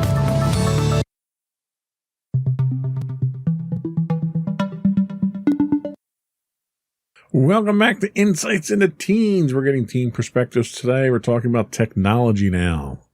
Just a lightning round. We're up against the clock here, so we got to run through these quickly. Are we too dependent on computers today? I'm pretty sure, yeah. We probably have a little too much dependence on technology at this point. So, yeah, the answer is yes. Okay. Speaking in general terms, are parents clueless about child predators on the internet? I mean, I'm pretty sure lots of parents are aware. Some parents are probably more clueless than others because, one, they either don't care, or two, they're just clueless. They don't entirely have a lot of knowledge of that. But I definitely think that there are ways that parents can learn about this and make sure that they protect their child from child predators. Good point. Cell phones. Are cell phones dangerous or detrimental to teens? I mean, to some teens, they could be, but to others, they can definitely be helpful. Maybe some teens can do something on their phone that can cause them to be put in danger, but normally it's probably because they weren't mature enough to have it. But it can also be beneficial to plenty of other teens. So, it can be, but I don't think it's entirely dangerous. So situational. Yes. Okay. Do violent video games cause behavioral problems? I don't think so. I used to play a violent video game with you called Call of Duty, and normally we would play this game whenever I would have a bad day, and usually playing with you, making some kind of comedy and shooting pixels made me happier, and I was no longer that stressed. It didn't turn me into, a bloodthirsty killer. That's good to know. Which, for some reason, people believe. But playing that game just kind of let me blow off some steam, and it's probably better to have a way to blow off steam instead of bursting around other people, where you really can get a bit violent. Good point. So, do you think about cybersecurity before you use technology? Not really. I kind of just figured that, you being the tech guy that you are, you would kind of make sure that you would kind of take care of that in a way. That's my problem. I mean, as a teen myself, I really never thought that I had to worry about that, and I never did. So. Okay. We're going to have an offline discussion about that then. Okay. Are passwords a poor way to secure technology? As long as you're safe with your password, I don't think so. But if you end up leaking your password, it can definitely be a poor way of security, so you should probably have a backup in case, especially if you kind of have you have a way of your password out to other people, you should have another wall of defense. But for the most part, I'm pretty sure as long as you keep your passwords hidden from other people, then I'm pretty sure that's fine. Okay. Is technology important in schools today? Well, today, yes. When we were in school, I would say that was still pretty important. We could use technology as a tool for learning, and being in a school that used technology for learning, I don't entirely think I don't know what it would be like if we had no type of technology. So okay, yeah, I think it's definitely essential right now. Mm-hmm. So, thinking in broader terms of all technology, is technology a tool, a convenience, or a burden for you? Well, it can definitely be a tool, especially when it comes to school. I use my laptop for school. I use a calculator for math in case it's a larger number that I can't entirely. You don't have enough fingers? Yeah. Yeah, I guess we can do with that. And it can also be a convenience for entertainment purposes, stress relieving purposes, that kind of thing. And a burden in some ways, like if it doesn't work properly, if I'm trying to do something and it just frustrates me. It's definitely kind of all of the above. Okay, good answer. Well-rounded answer. Is technology a threat to privacy? More than likely, yes, because using technology, there's a lot of your personal data that is on the internet that everyone can see at this point, so in a way, yes, it's a pretty big threat to privacy. And the last question that we have for today is facial recognition in public places okay? Could you give me an example of where that can be applied? Great example right now. You walk into a supermarket, walk into Walmart, and you see a big TV screen up there, and you see it draw little boxes around your face as you're walking around, and it's doing facial recognition. You go to an airport, and the airports all have cameras, and the cameras are doing facial recognition. You go to a concert at an auditorium, and there's cameras that do facial recognition, and they run your facial images against the database of known criminals or wanted individuals or something like that. And if your face turns up a match, they wind up pulling you out of line and taking you in, and you talk to security or the police or something like that. Cameras are everywhere today, which means that facial recognition potentially is everywhere today. I definitely think in a lot of instances, it is kind of okay because it is just a way to be safe.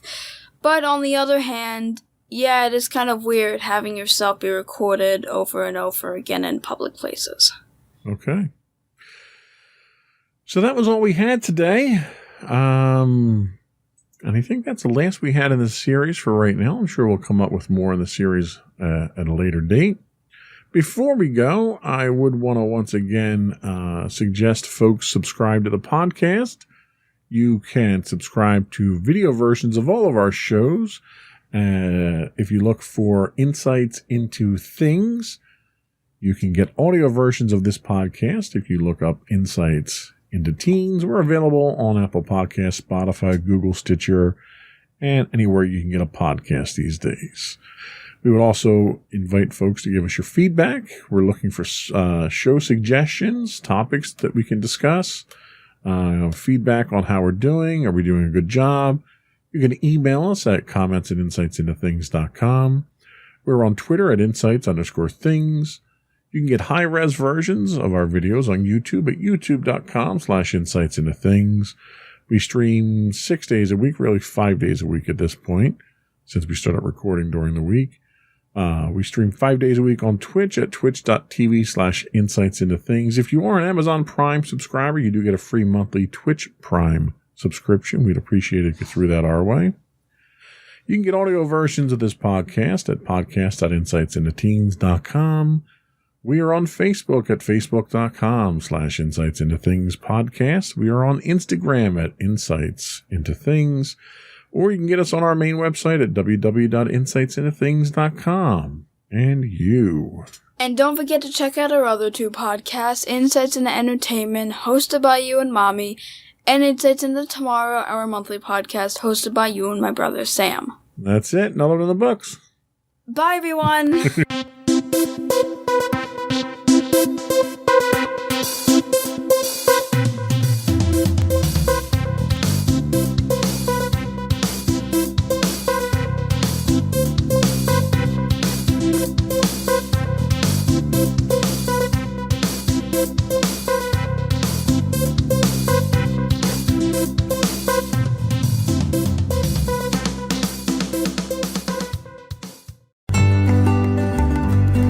Insights into Teens, a podcast series exploring the issues and challenges of today's youth. Talking to real teens about real teen problems. Explore issues from braces to puberty, social anxiety to financial responsibility. Each week, we talk about the topics concerning today's youth. We look at how the issues affect teens, how to cope with these issues, and how parents, friends, and loved ones can help teens handle these challenges. Check out our video episodes on youtube.com/insightsintothings. Catch our audio versions on podcast.insightsintoteens.com or on the web at insightsintothings.com.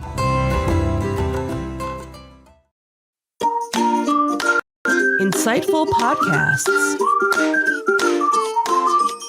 by informative hosts.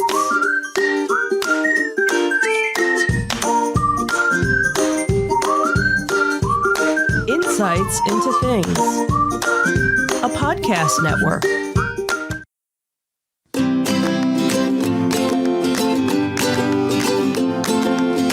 Welcome to Insights into Teens, a podcast series exploring the issues and challenges of today's youth. Your hosts are Joseph and Madison Whalen, a father and daughter team making their way through the challenges of the teenage years.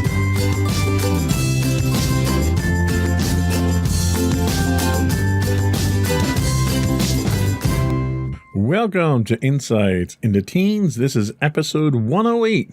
Being in a single-child home. I'm your host, Joseph Whalen, and my encouraging and inspiring co-host, Madison Whalen. Hi, everyone. How you doing today, Maddie? I'm doing all right. How about you? I'm doing fantastic today. So, the title for this podcast is kind of deceiving, I guess. The original topic was going to be what it's like being an only child. Well, technically, you're not an only child. It's just that your brother doesn't live with us. Yeah. So it's a single child home, which covers both your situation and just people who are only childs. Yeah. Children, however you say it. Anyway, so today we're going to be talking about what it's like to live in a single child home, what it's like to be an only child. We'll also talk about the advantages of being an only child as well as the disadvantages. And then we'll get some insight into what it's like being a single child from you, because you are, and how it's affected your life. Alrighty. Before we get started, though, I would encourage folks to subscribe to the podcast. If you want to get video versions of all of our podcast shows, you can look up Insights into Things. If you just want the audio version of this podcast, you can look up Insights into Teens. We are listed on Apple Podcasts, Spotify, Google, Stitcher, iHeartRadio, Amazon, and any place you can get a podcast. I would also encourage folks to email us or contact us with feedback and show suggestions. You can email us at comments@insightsintothings.com. We're on Twitter at insights_things. On Facebook, you can get us at facebook.com/Insights Into Things podcast. On Instagram, we're at Insights Into Things, or you can get links to all those and direct contact to us on our website at www.insightsintothings.com. Shall we get started? Yes, we shall. Okay.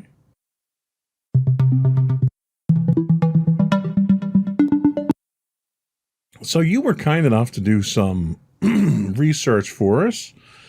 And the site that you chose to do research from was wehavekids.com, not yourmom.com. We're not using that one this week. Yeah, we know.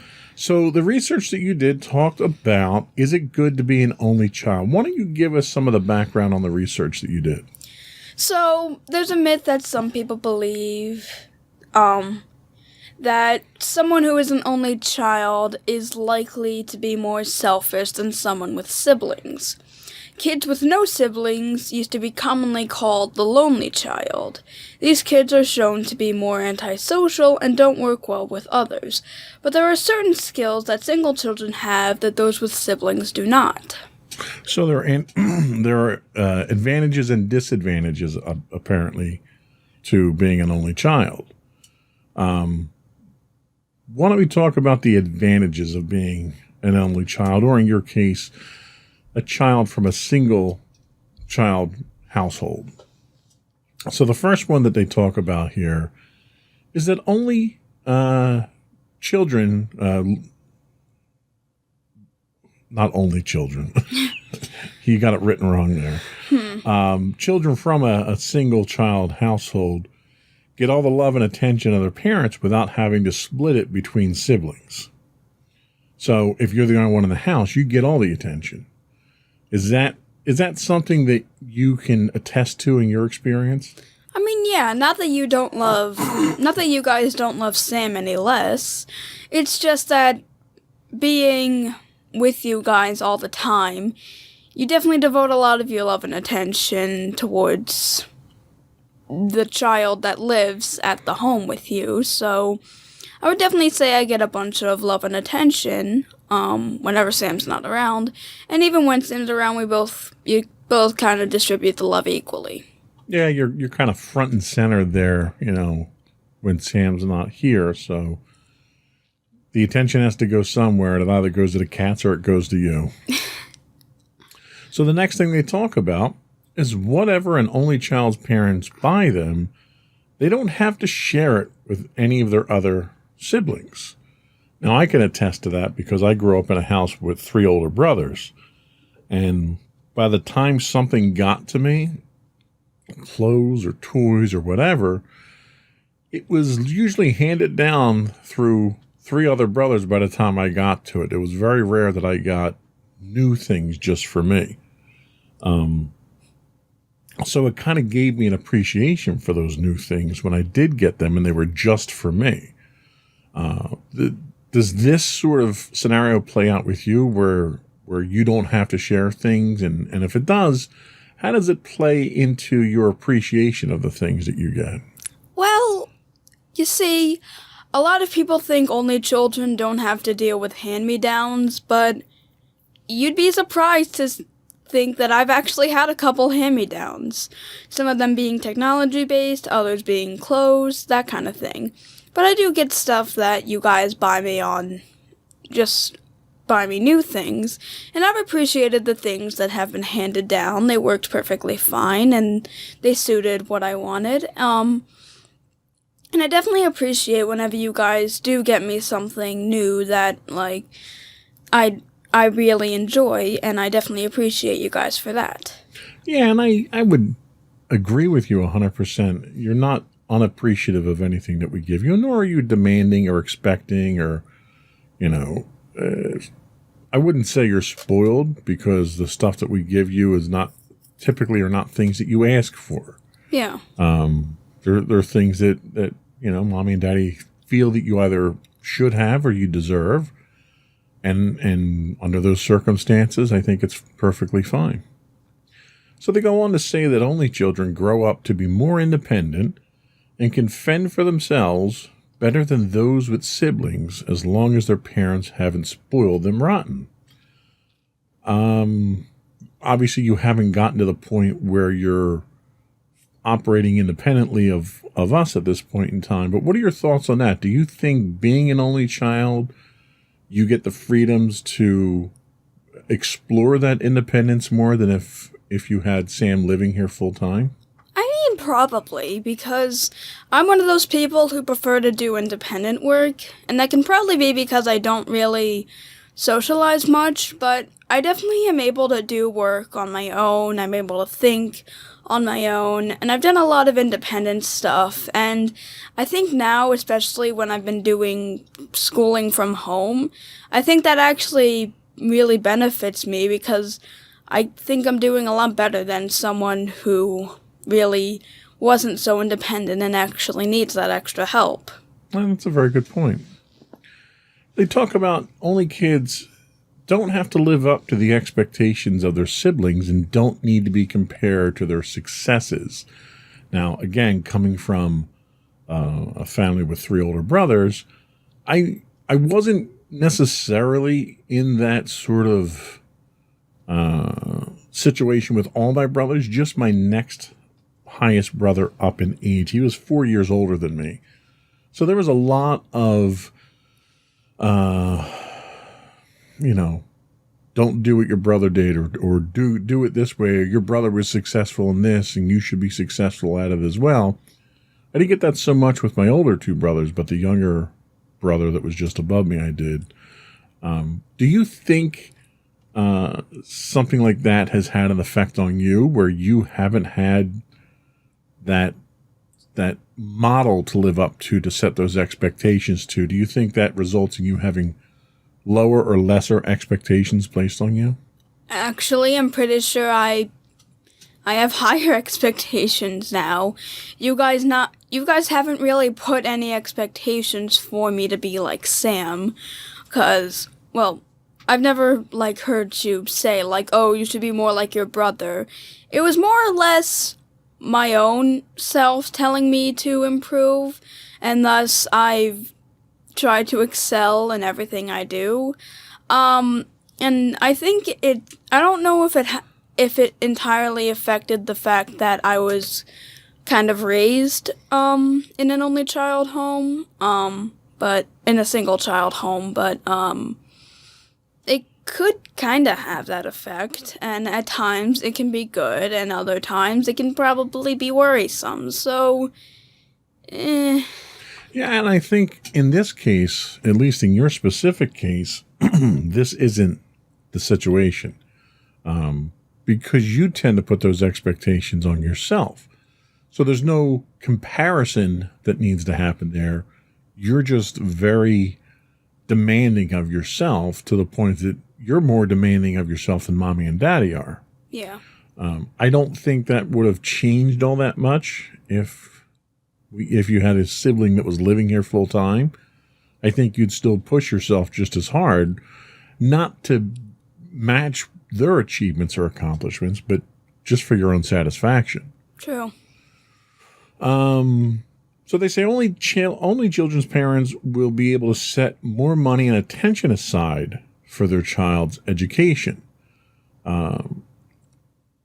We obviously, you're not college age at this point, so it doesn't 100% apply. But as far as money in general, do you think being an only child, you get more material satisfaction or more material wealth from being an only child? Do you think that would change if Sam was here on a regular basis?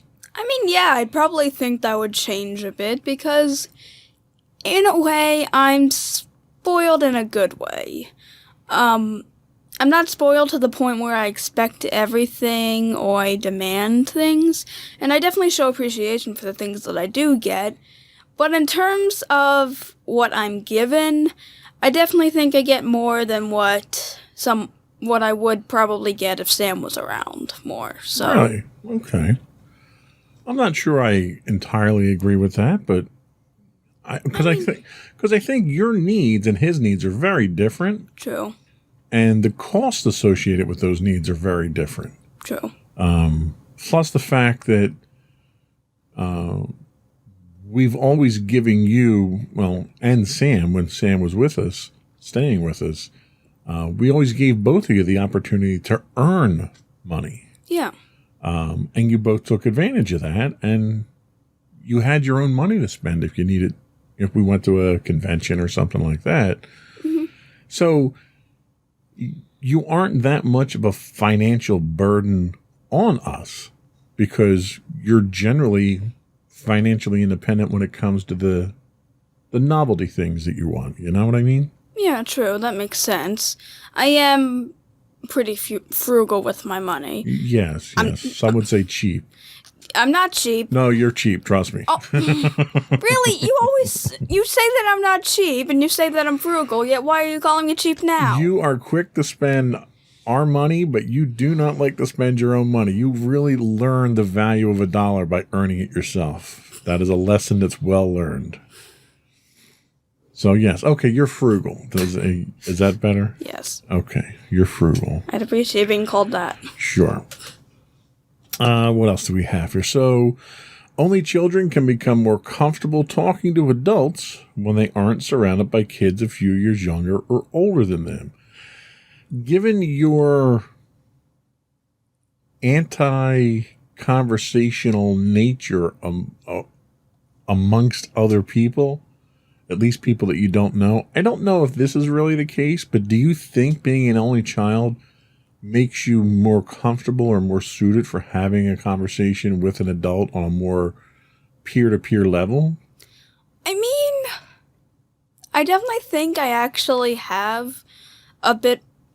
I think I am able to talk to adults a little better than I'm able to talk to people who are a couple years older or younger than me. I think, like, I'm still able to talk still being an antisocial person, it's not that big of a difference, but I definitely think if I was to, because from pretty much most of my life, whenever we would go with extended family and such, I was mainly surrounded by people who were always older than me. There was no one really my age for the most part, no one really younger than me, so I definitely think that scenario, I definitely think I'm much more comfortable talking along and getting along with older people than I am younger people, but I have people who are younger than me that I'm friends with, so... So a happy balance there. Yeah. Okay. So the last thing they talk about here is that parents are able to teach only children how to be independent, to build their confidence and feel less pressure. Is that working for you? Because I know you've got, we've had a number of podcasts where we've talked about some of the anxiety and confidence issues you had and stuff like that. Do you think you would be more confident and feel less pressure if your sibling was around on a more regular basis than you do now? I mean, I'm not entirely sure. Like, I've been getting a lot better now, because I've kind of now built a bit more of my confidence. I don't know entirely what would happen if Sam would stay here full time. Like, even though we do see him, I haven't really talked with him that much, so maybe if he did live here, I might talk with him more, and maybe that could build a bit more of my confidence and make me a little less antisocial, but, Okay. And it's all theoretical at this point. Your guess is as good as mine. Yeah. That was all we had for the advantages for being an only child. We're going to take a quick break, and we'll come back and we'll talk about the disadvantages of being an only child.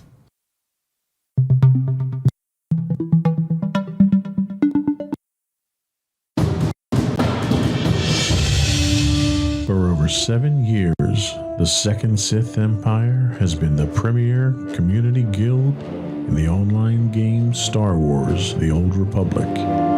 With hundreds of friendly and helpful active members, a weekly schedule of nightly events, annual guild meet and greets, and an active community both on the web and on Discord. The Second Sith Empire is more than your typical gaming group. We're family. Join us on the Starforge server for nightly events such as operations, flashpoints, world boss hunts, Star Wars trivia, guild lottery, and much more. Visit us on the web today at www.thesecondsithempire.com.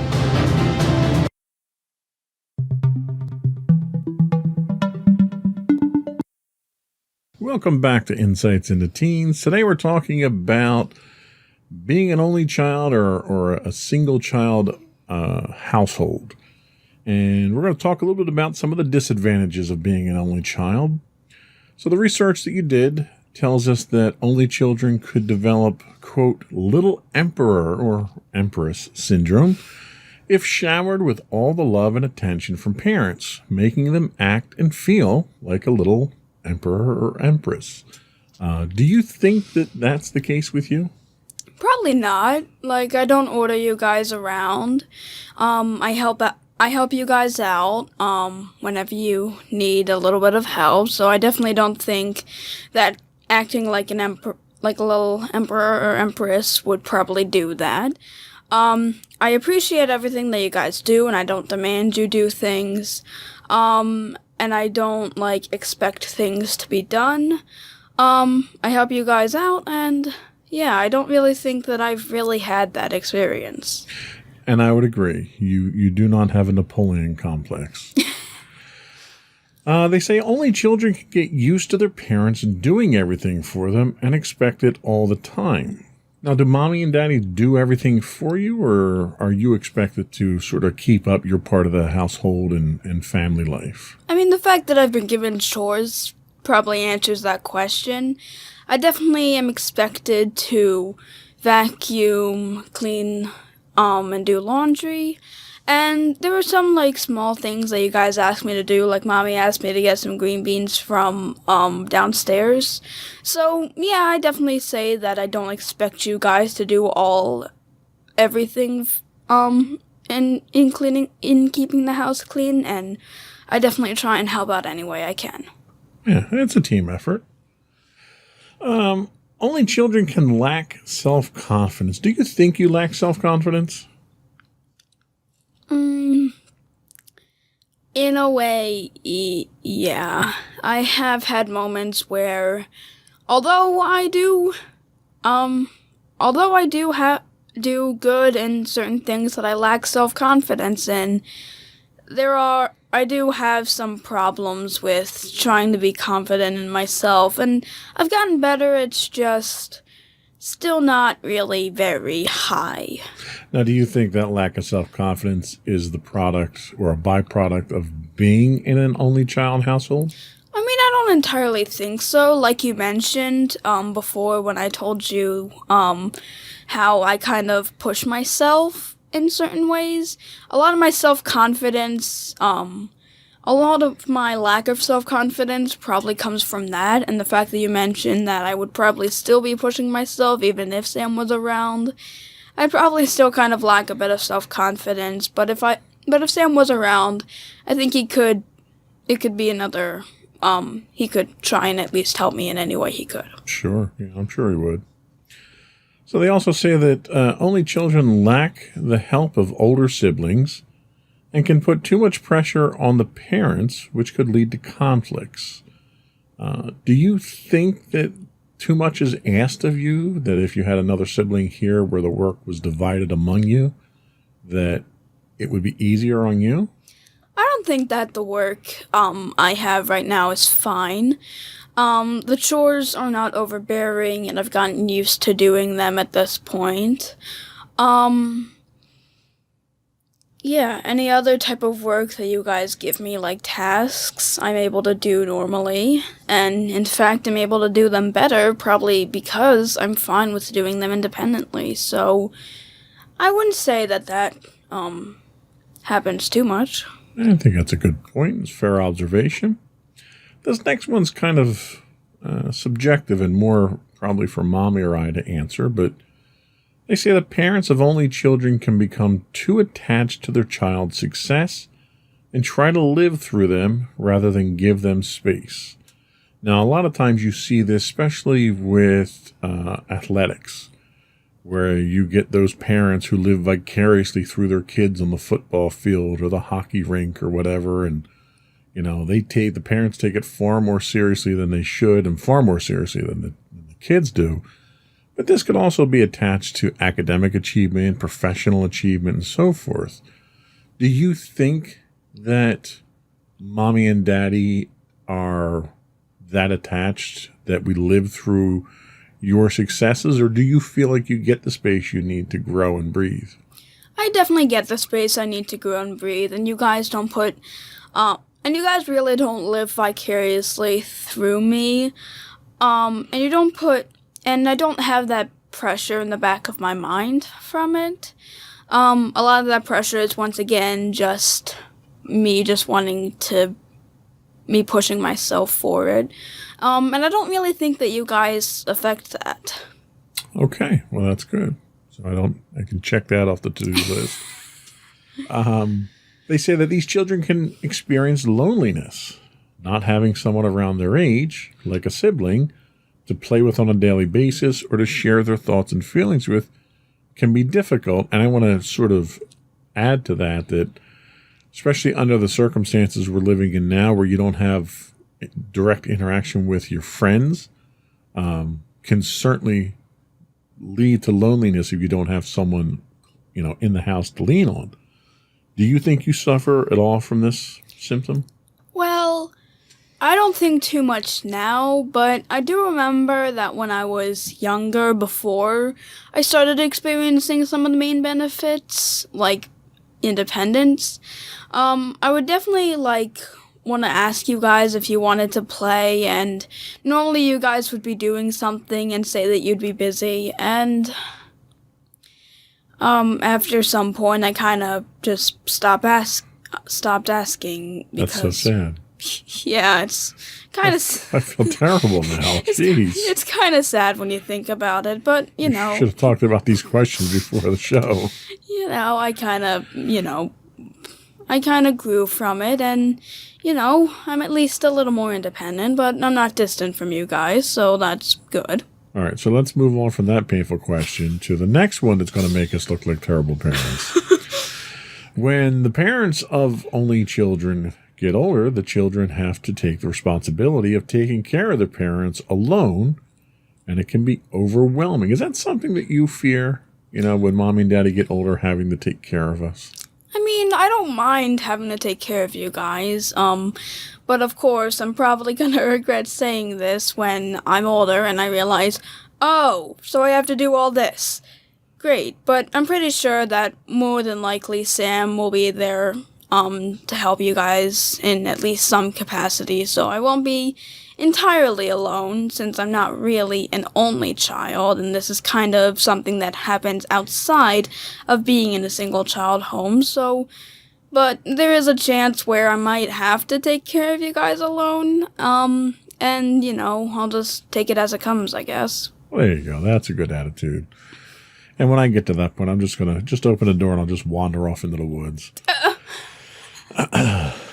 So one more question to make the parents look bad. So parents can put too much pressure on the only child, causing anxiety and low self-esteem. So are mommy and daddy guilty of that yet? No, I'm guilty of it myself, and you guys are the ones that actually have to help me not do that to myself. So I don't think that it's really you at fault, or the fault of me being an only child in a single child home. And it's mainly just me doing it. Okay, good. Then I don't feel too bad about that question. So the rest we have here is kind of more FYI information than anything else. They say in developed countries today, more than 47% of households with children are one-child families, which I didn't realize it was that high. Studies have shown that one of the main reasons parents have more than one child is because they fear the first child will grow up lonely without a sibling. Now, if you flash back 100 years ago, 150 years ago, you had much larger families. So you had families that had 5, 8, 10 siblings, And the reason for that was because of how poor healthcare was. So a high percentage of those kids never made it past the age of 15. Mm-hmm. So you wound up having a lot of kids to increase your chances of survival, I guess, so to speak. Yeah. They say, however, research has said that only children are no more selfish, spoiled, or lonely than anyone with siblings. In fact, some are even better at socializing with adults and having better relationships with their parents. Now, in my case, I certainly was not an only child, but the age difference between me and my older siblings, so you had me, then my next brother was 4 years older. Then my next brother from there was 8 years older than me, and then my next brother was 10 years older. So by the time I got to the point that I could really associate with my siblings, my older two brothers were kind of out of the house and out of the picture for the most part. It was just my next brother up. And he didn't like me. So, I mean, there's no easy way to sugarcoat that. Yeah. He was very jealous of me because of the attention that I got that he was getting before I came along, which is pretty typical of the youngest child. Mm-hmm. So as a result, I grew up largely by myself. Like I didn't hang out with my brothers or play with my brothers or have deep, meaningful conversations with them or anything like that. I couldn't turn to them with problems. So a lot of what I did was sort of along the lines of a single child. And as a result, I wound up getting along much better with adults, much like you said, than I think I would have had I had a closer relationship with my siblings. So I thought that was kind of anecdotal. Having a child can be much easier on parents, they say. They're able to care for the child with more time devoted to them. But no matter what, there's pros and cons on both sides, and there's nothing wrong with having one child, multiple, or none at all. It's the choice of the parents on how many kids they want to have, and there's good to all of them, all the choices. So let me ask you, let's flash forward 10 years into the future, or 20 years into the future. You're 34, you're in your 30s. We've talked about, the possibility of you being a parent sometime in the future. You weren't too keen on going through childbirth, so you had talked about adopting. What would be the ideal number of children that you would like to parent? I mean, I'd probably start out with one, and it kind of depends on how our life goes from there. If I feel like I'm financially able to take care of another child, if I have enough room for the kid, and of course I'm going to have to consult my first kid and see, hey, would you like another sibling? So going about it in a very democratic sort of way. I suppose so. That's interesting. I guess when you're adopting, that's certainly one way to do it. We'll see how it gets there. So we're going to take another quick break, and then we're going to come back and get your insights on what I think is kind of a unique situation here. And hopefully the dog will stop barking by then.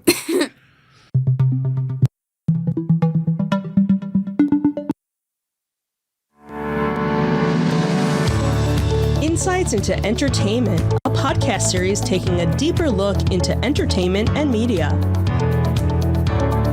Our husband and wife team of pop culture fanatics are exploring all things from music and movies to television and fandom. We'll look at the interesting and obscure entertainment news of the week. We'll talk about theme park and pop culture news. We'll give you the latest and greatest on pop culture conventions. We'll give you a deep dive into Disney, Star Wars, and much more. Check out our video episodes at youtube.com/insightsintothings. Our audio episodes at podcast.insightsintoentertainment.com, or check us out on the web at insightsintothings.com.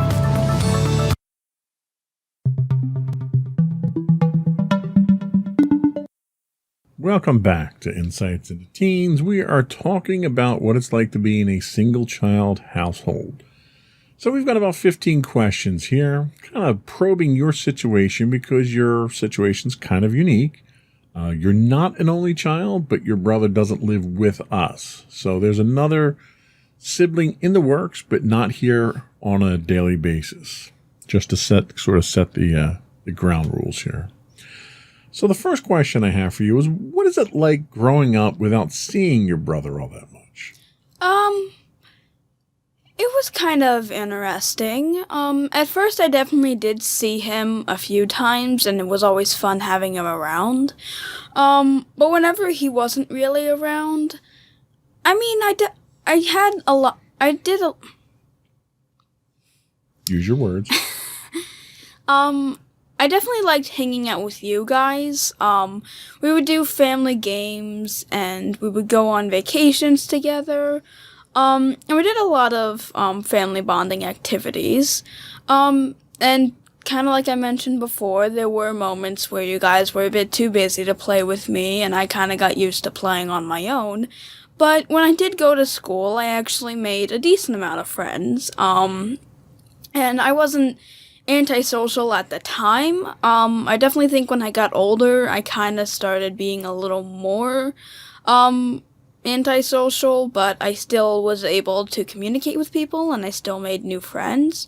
So I don't entirely think that growing up I was a lonely child. And I wouldn't say I was a spoiled child either, because I appreciated all the... You're skipping questions. We got last questions later on. I definitely think that for the lifestyle, it was fine. It was always fun to see my brother come over, and I never really thought that there was anything wrong with the fact that he didn't live with us. So did you ever wish that he was around more often than he was? I mean, yeah, there were definitely instances where whenever he was around, I basically, since he never really came around that often, I always kind of smothered him and always wanted to spend time with him when I was really young. So it was kind of that annoying younger sister who's kind of clingy and wanted to just spend time with him. But that was mainly because he never really was around that often. So how would you say you got along with him when you were younger? I'd say we were fine. I don't entirely know his opinion on how we got along when we were younger. We actually had watched a video where when we were very young, me and him definitely had a very close sibling relationship. When he got older, I always enjoyed watching him play video games. I would normally sit with him and watch him. And that was kind of the main interaction we had. So I wouldn't say we had a bad relationship. It's just when he did eventually stop coming over, we kind of lost touch, and our relationship, I don't exactly know where it is at this point. Do you feel like you missed out on anything with him not being around? I mean, probably. I have friends who have siblings, and they go through different...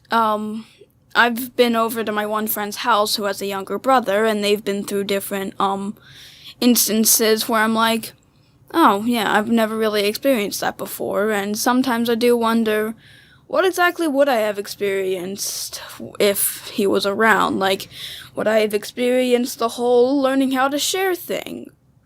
Would I have experienced other things that kids who have siblings have learned already? So, you know. Now, were there ever times that you felt lonely or wished you had someone else around your age in the house? I mean, yeah, there were instances at the start when you guys were busy and I wanted to play, but I kind of had to wait for you guys to play. So in those instances, I was kind of like, you know, it would be cool to have someone around my age to be around to play with. Yeah. So you kind of touched on it already, but how different is your life compared to the life of your friends who have siblings? Probably a lot less hectic, I will say. My one friend and her brother kind of have an on and off relationship. One moment they can be best friends, they can be they can be fighting. It was kind of an on and off thing, and I've never really experienced that, especially not with you guys, because we never really got into arguments, and me and Sam never really got into arguments either when he was around, so I probably missed out on that, which sounds kind of like a good thing, but I will be honest, I kind of want to see what that would actually have been like, in a way. That would be interesting. Now, do you think you're any less empathetic than someone who grew up closer to their siblings? I actually think that I'm pretty empathetic. I help a lot of my friends out whenever they're feeling sad, and I've grown to really understand how to put myself in their shoes, and I know how they can feel when they're sad, and I definitely make sure that I'm kind to them whenever they are. And I don't think that, and I think that's kind of just the fact that, well, the way you guys parented me, rather than growing up with a sibling who always helped me whenever I had problems. So I definitely don't think that aspect really affects only children for the most part. Okay, that's a very good point. Did being a single child home affect how grateful you are for the things that you have?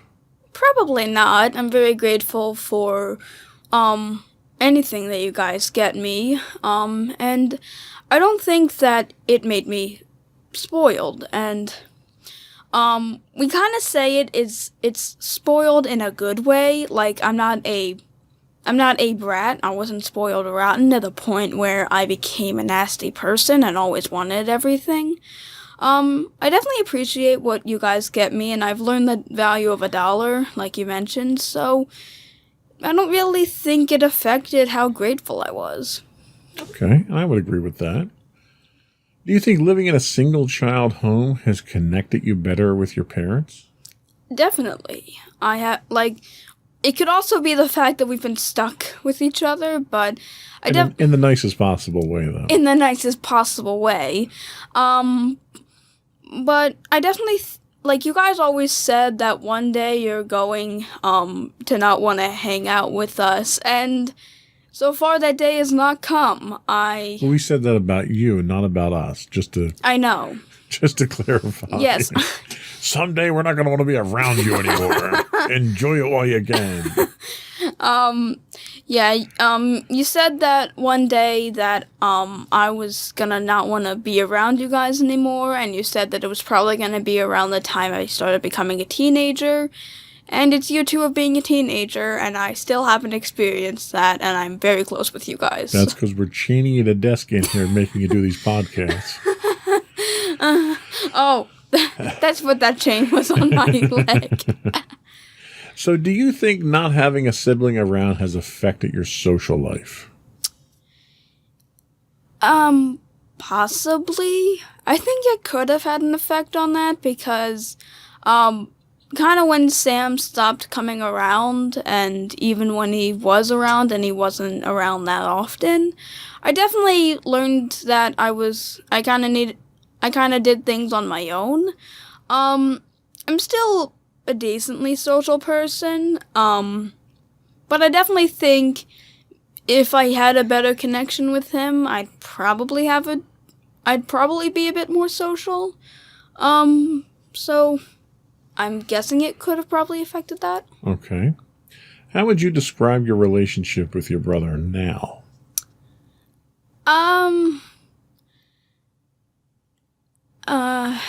Our relationship, we kinda don't exactly have a specific relationship.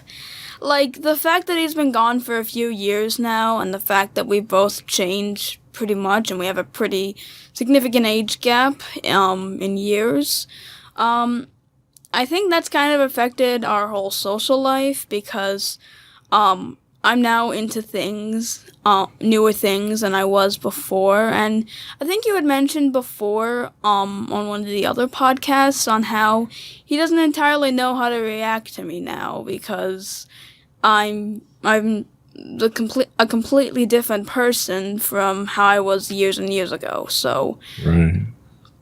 Okay. So can you think of any other benefits you've experienced from being in a single child home that we haven't discussed yet? I mean, I definitely think that the fact that they didn't mention, well, I mean, all the benefits are kind of on the table, and I think there are some that I'm not like, I definitely think I don't experience the bad experiences that those with siblings would have. But then again, I definitely don't experience, like, the bad sides of having a sibling, and the fact of having a sibling who more than likely hates me and who's jealous of me. Yeah, been there, done that. Got the t-shirt.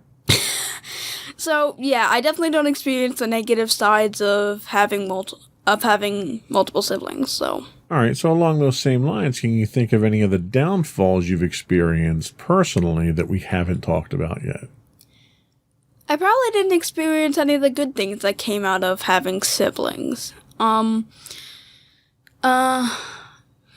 think of some off the top of my head, I guess, well... Borrowing a sister's clothes or something like that, it's just simple things. Yeah, the simple things. The simple joys that you kind of like, oh, I really like that. So... Yeah. I haven't experienced that, but there are simple joys, I suppose, that come from being a single child, too, so...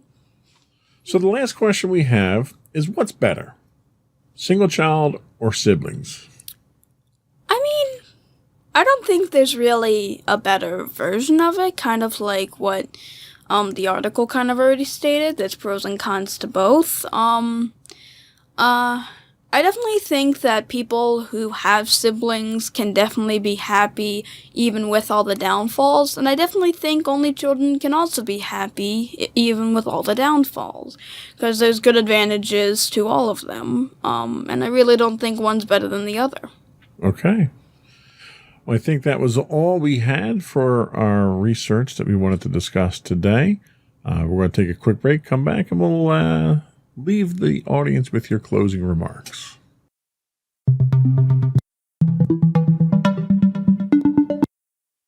Go for your closing remarks.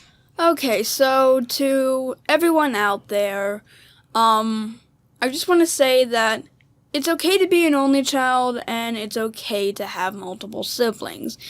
One doesn't make you better than the other, and there's pros and cons to both. And to parents who are thinking about having kids, I don't think you have to worry too much if your kid is lonely.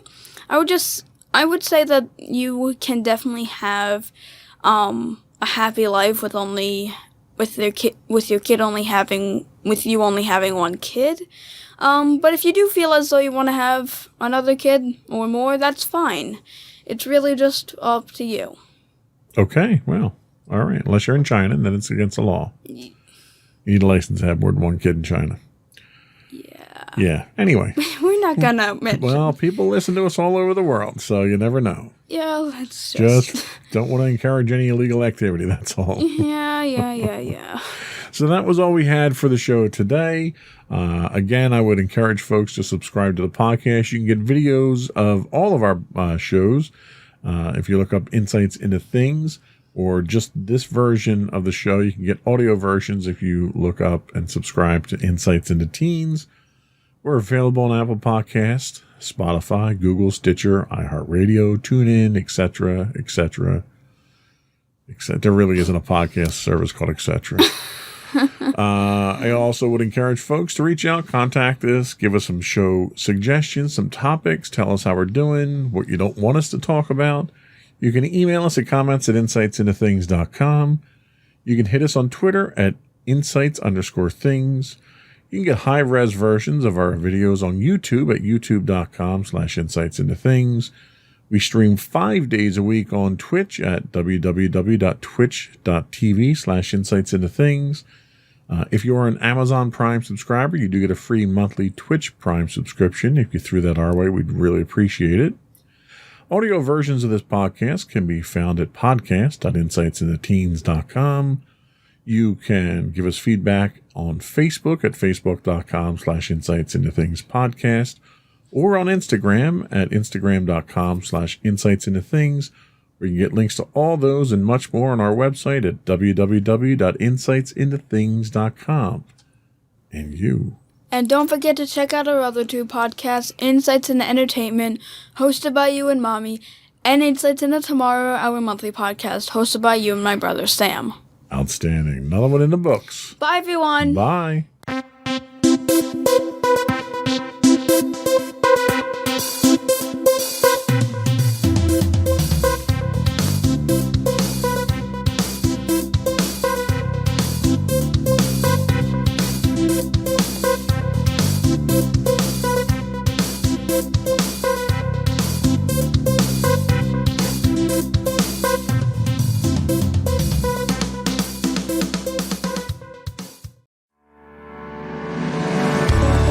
Insights into Entertainment, a podcast series taking a deeper look into entertainment and media. Our husband and wife team of pop culture fanatics are exploring all things from music and movies to television and fandom. We'll look at the interesting and obscure entertainment news of the week. We'll talk about theme park and pop culture news. We'll give you the latest and greatest on pop culture conventions. We'll give you a deep dive into Disney, Star Wars, and much more. Check out our video episodes at youtube.com/insightsintothings. Our audio episodes at podcast.insightsintoentertainment.com, or check us out on the web at insightsintothings.com. Insightful podcasts by informative hosts.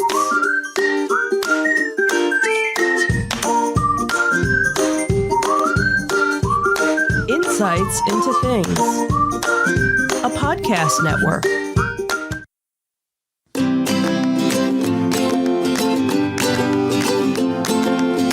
Welcome to Insights into Teens, a podcast series exploring the issues and challenges of today's youth. Your hosts are Joseph and Madison Whalen, a father and daughter team making their way through the challenges of the teenage years.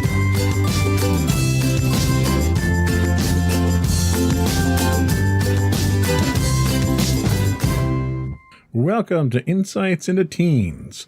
This is episode 109, Insecurities. I'm your host, Joseph Whalen, and my inspiring and wonderful co-host, Madison Whalen. Hi, everyone. How you doing today, Maddie? I'm doing all right. How about you? I'm doing okay. How was your week so far? It's been going all right. Kind of started off Tuesday with pretty much a quiz in every subject, but things have been kind of calming down so far, so that's good. Well, at least when you start a week off like that, it can't help but get better, right? Yeah. So that's one thing. You did do something interesting last night, though. What'd you do? Tell us about that. I actually went to the first rehearsals for marching band. And how'd that go? It went well. We kind of did some visuals on how, and commands on kind of like what they talk about when they're marching and playing. And then we got to play some of the music that I had played with my band teacher. And then we kind of just closed everything out. Cool. So is it something you think you're going to stick with for a little while? For now, at least. I'll kind of see how the rest of it goes and, you know. Okay. But that's not what we're talking about this week. This week, we're talking about insecurities. What does it mean to be insecure? What type of insecurities are there? What are the signs of insecurity? We'll discuss all this, and we'll take a look at how to deal with insecurity in this week's episode of Insights into Teens. But before we do that, though, I would invite folks to subscribe to the podcast.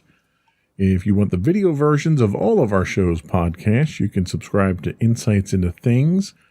If you just want the audio versions of this podcast, you can subscribe to Insights into Teens.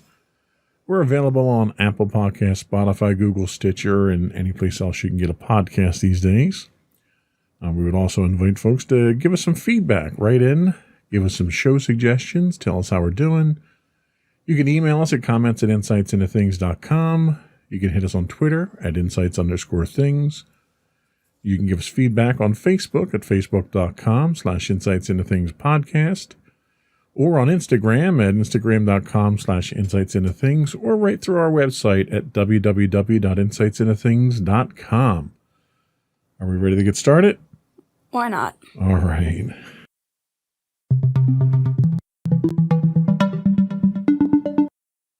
So the first thing we should do, I guess, is what we normally do, and that's define what we're talking about here. And today's definition was found by you. You did the research for today's topic, and you used WebMD for this one. So why don't you tell us, what does insecurity mean? Insecurity is a feeling of inadequacy or not being good enough and uncertainty. It produces anxiety about your goals, relationships, and ability to handle certain situations. Everybody deals with insecurity from time to time. It can appear in all areas of life and come from a variety of causes.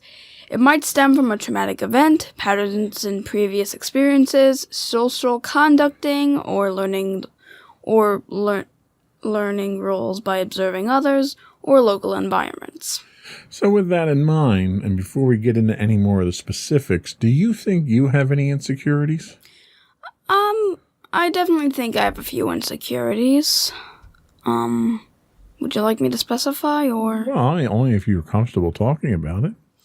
I mean, I have, some pretty broad insecurities, like, do I actually think I'm good enough to be in all of the advanced classes or the academies or stuff like that relating to my academics? That makes sense. And, I'll be honest, I have my own insecurities. A lot of it has to do with body image. Obviously, I'm a big guy. I have been my whole life.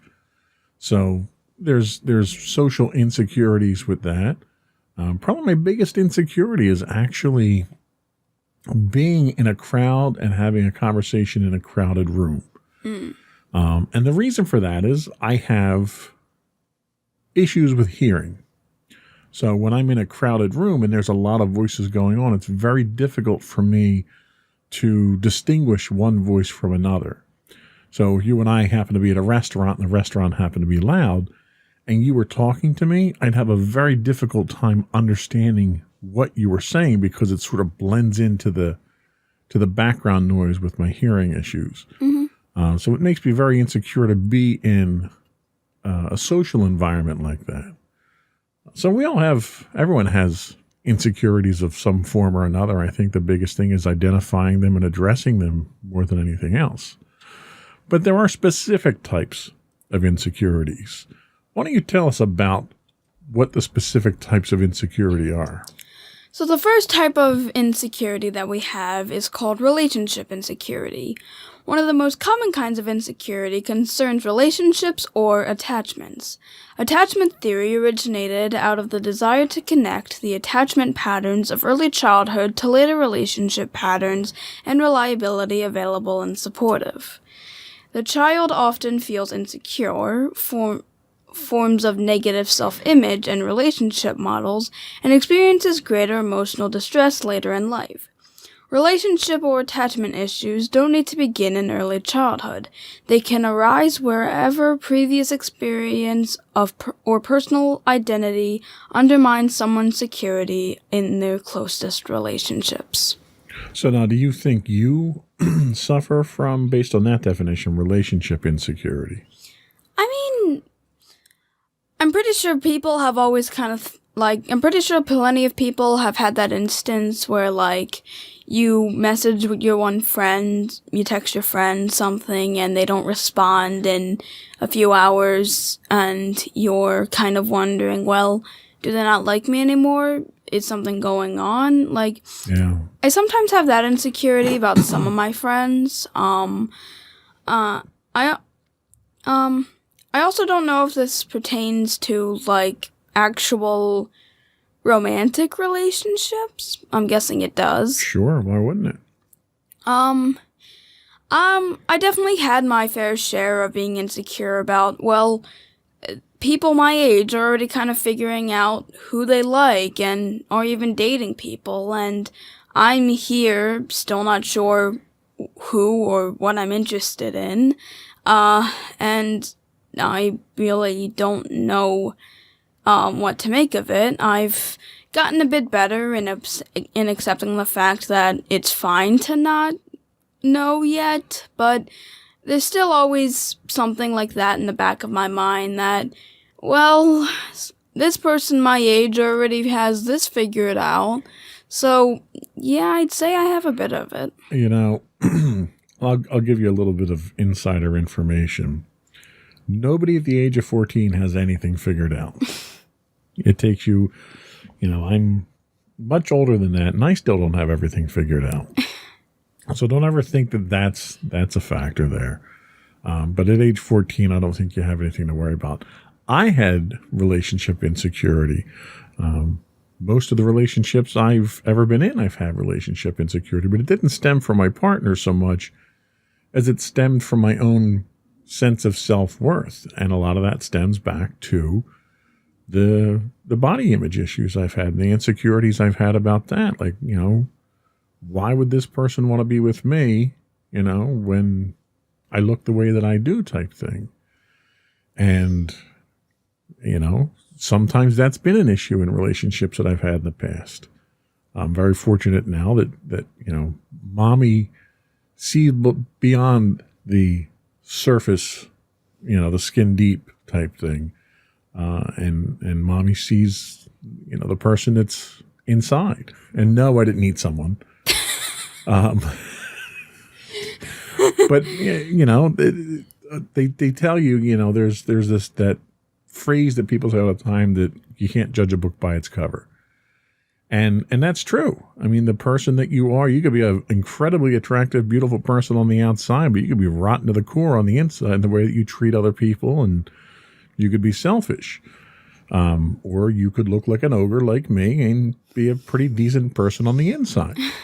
It just, it took finding mommy to see that person on the inside myself, because I didn't see that person for a long time. So a lot of times the people that you're around can help you with your insecurities. What's the next type of insecurity we have? So the next one probably doesn't apply to many teens, but it can kind of be interpreted in different ways, I suppose. This one is job insecurity. Job insecurity occurs when you are anxious about your continued employment or about the continuation of certain benefits attached to your employment. It can be triggered by anxiety over your own job performance or anxiety over factors beyond your control, such as the economy, industry trends, workplace conflict, or the danger of company restructuring or failure. High rates of unemployment and temporary work increase job insecurity on a national scale and contribute to widespread mental health problems. Yeah, and this is a big factor now because of the way the pandemic has affected so many businesses. You've had so many businesses, especially in the service industry, like bars and restaurants, that have had to shut down. And as a result, you have massive unemployment. I mean, you've got unemployment numbers that have been approaching Great Depression level unemployment. And it's no fault of the employees. It's not like you're not doing your job, but if the company itself can't continue to work, it's going to be a problem. Mommy and I have been very fortunate that our companies have not been as affected by the pandemic, and we've been able to continue working. Mommy's work, her company has allowed her to work remotely. I've been going into the office. But there's always some level of insecurity there, especially when you have a family to take care of. If I didn't have my job, the biggest concerns that I have are making sure that, we've got a house, we've got a roof over our head, we've got food on the table. You start to think of those very basic types of elements in environments like this.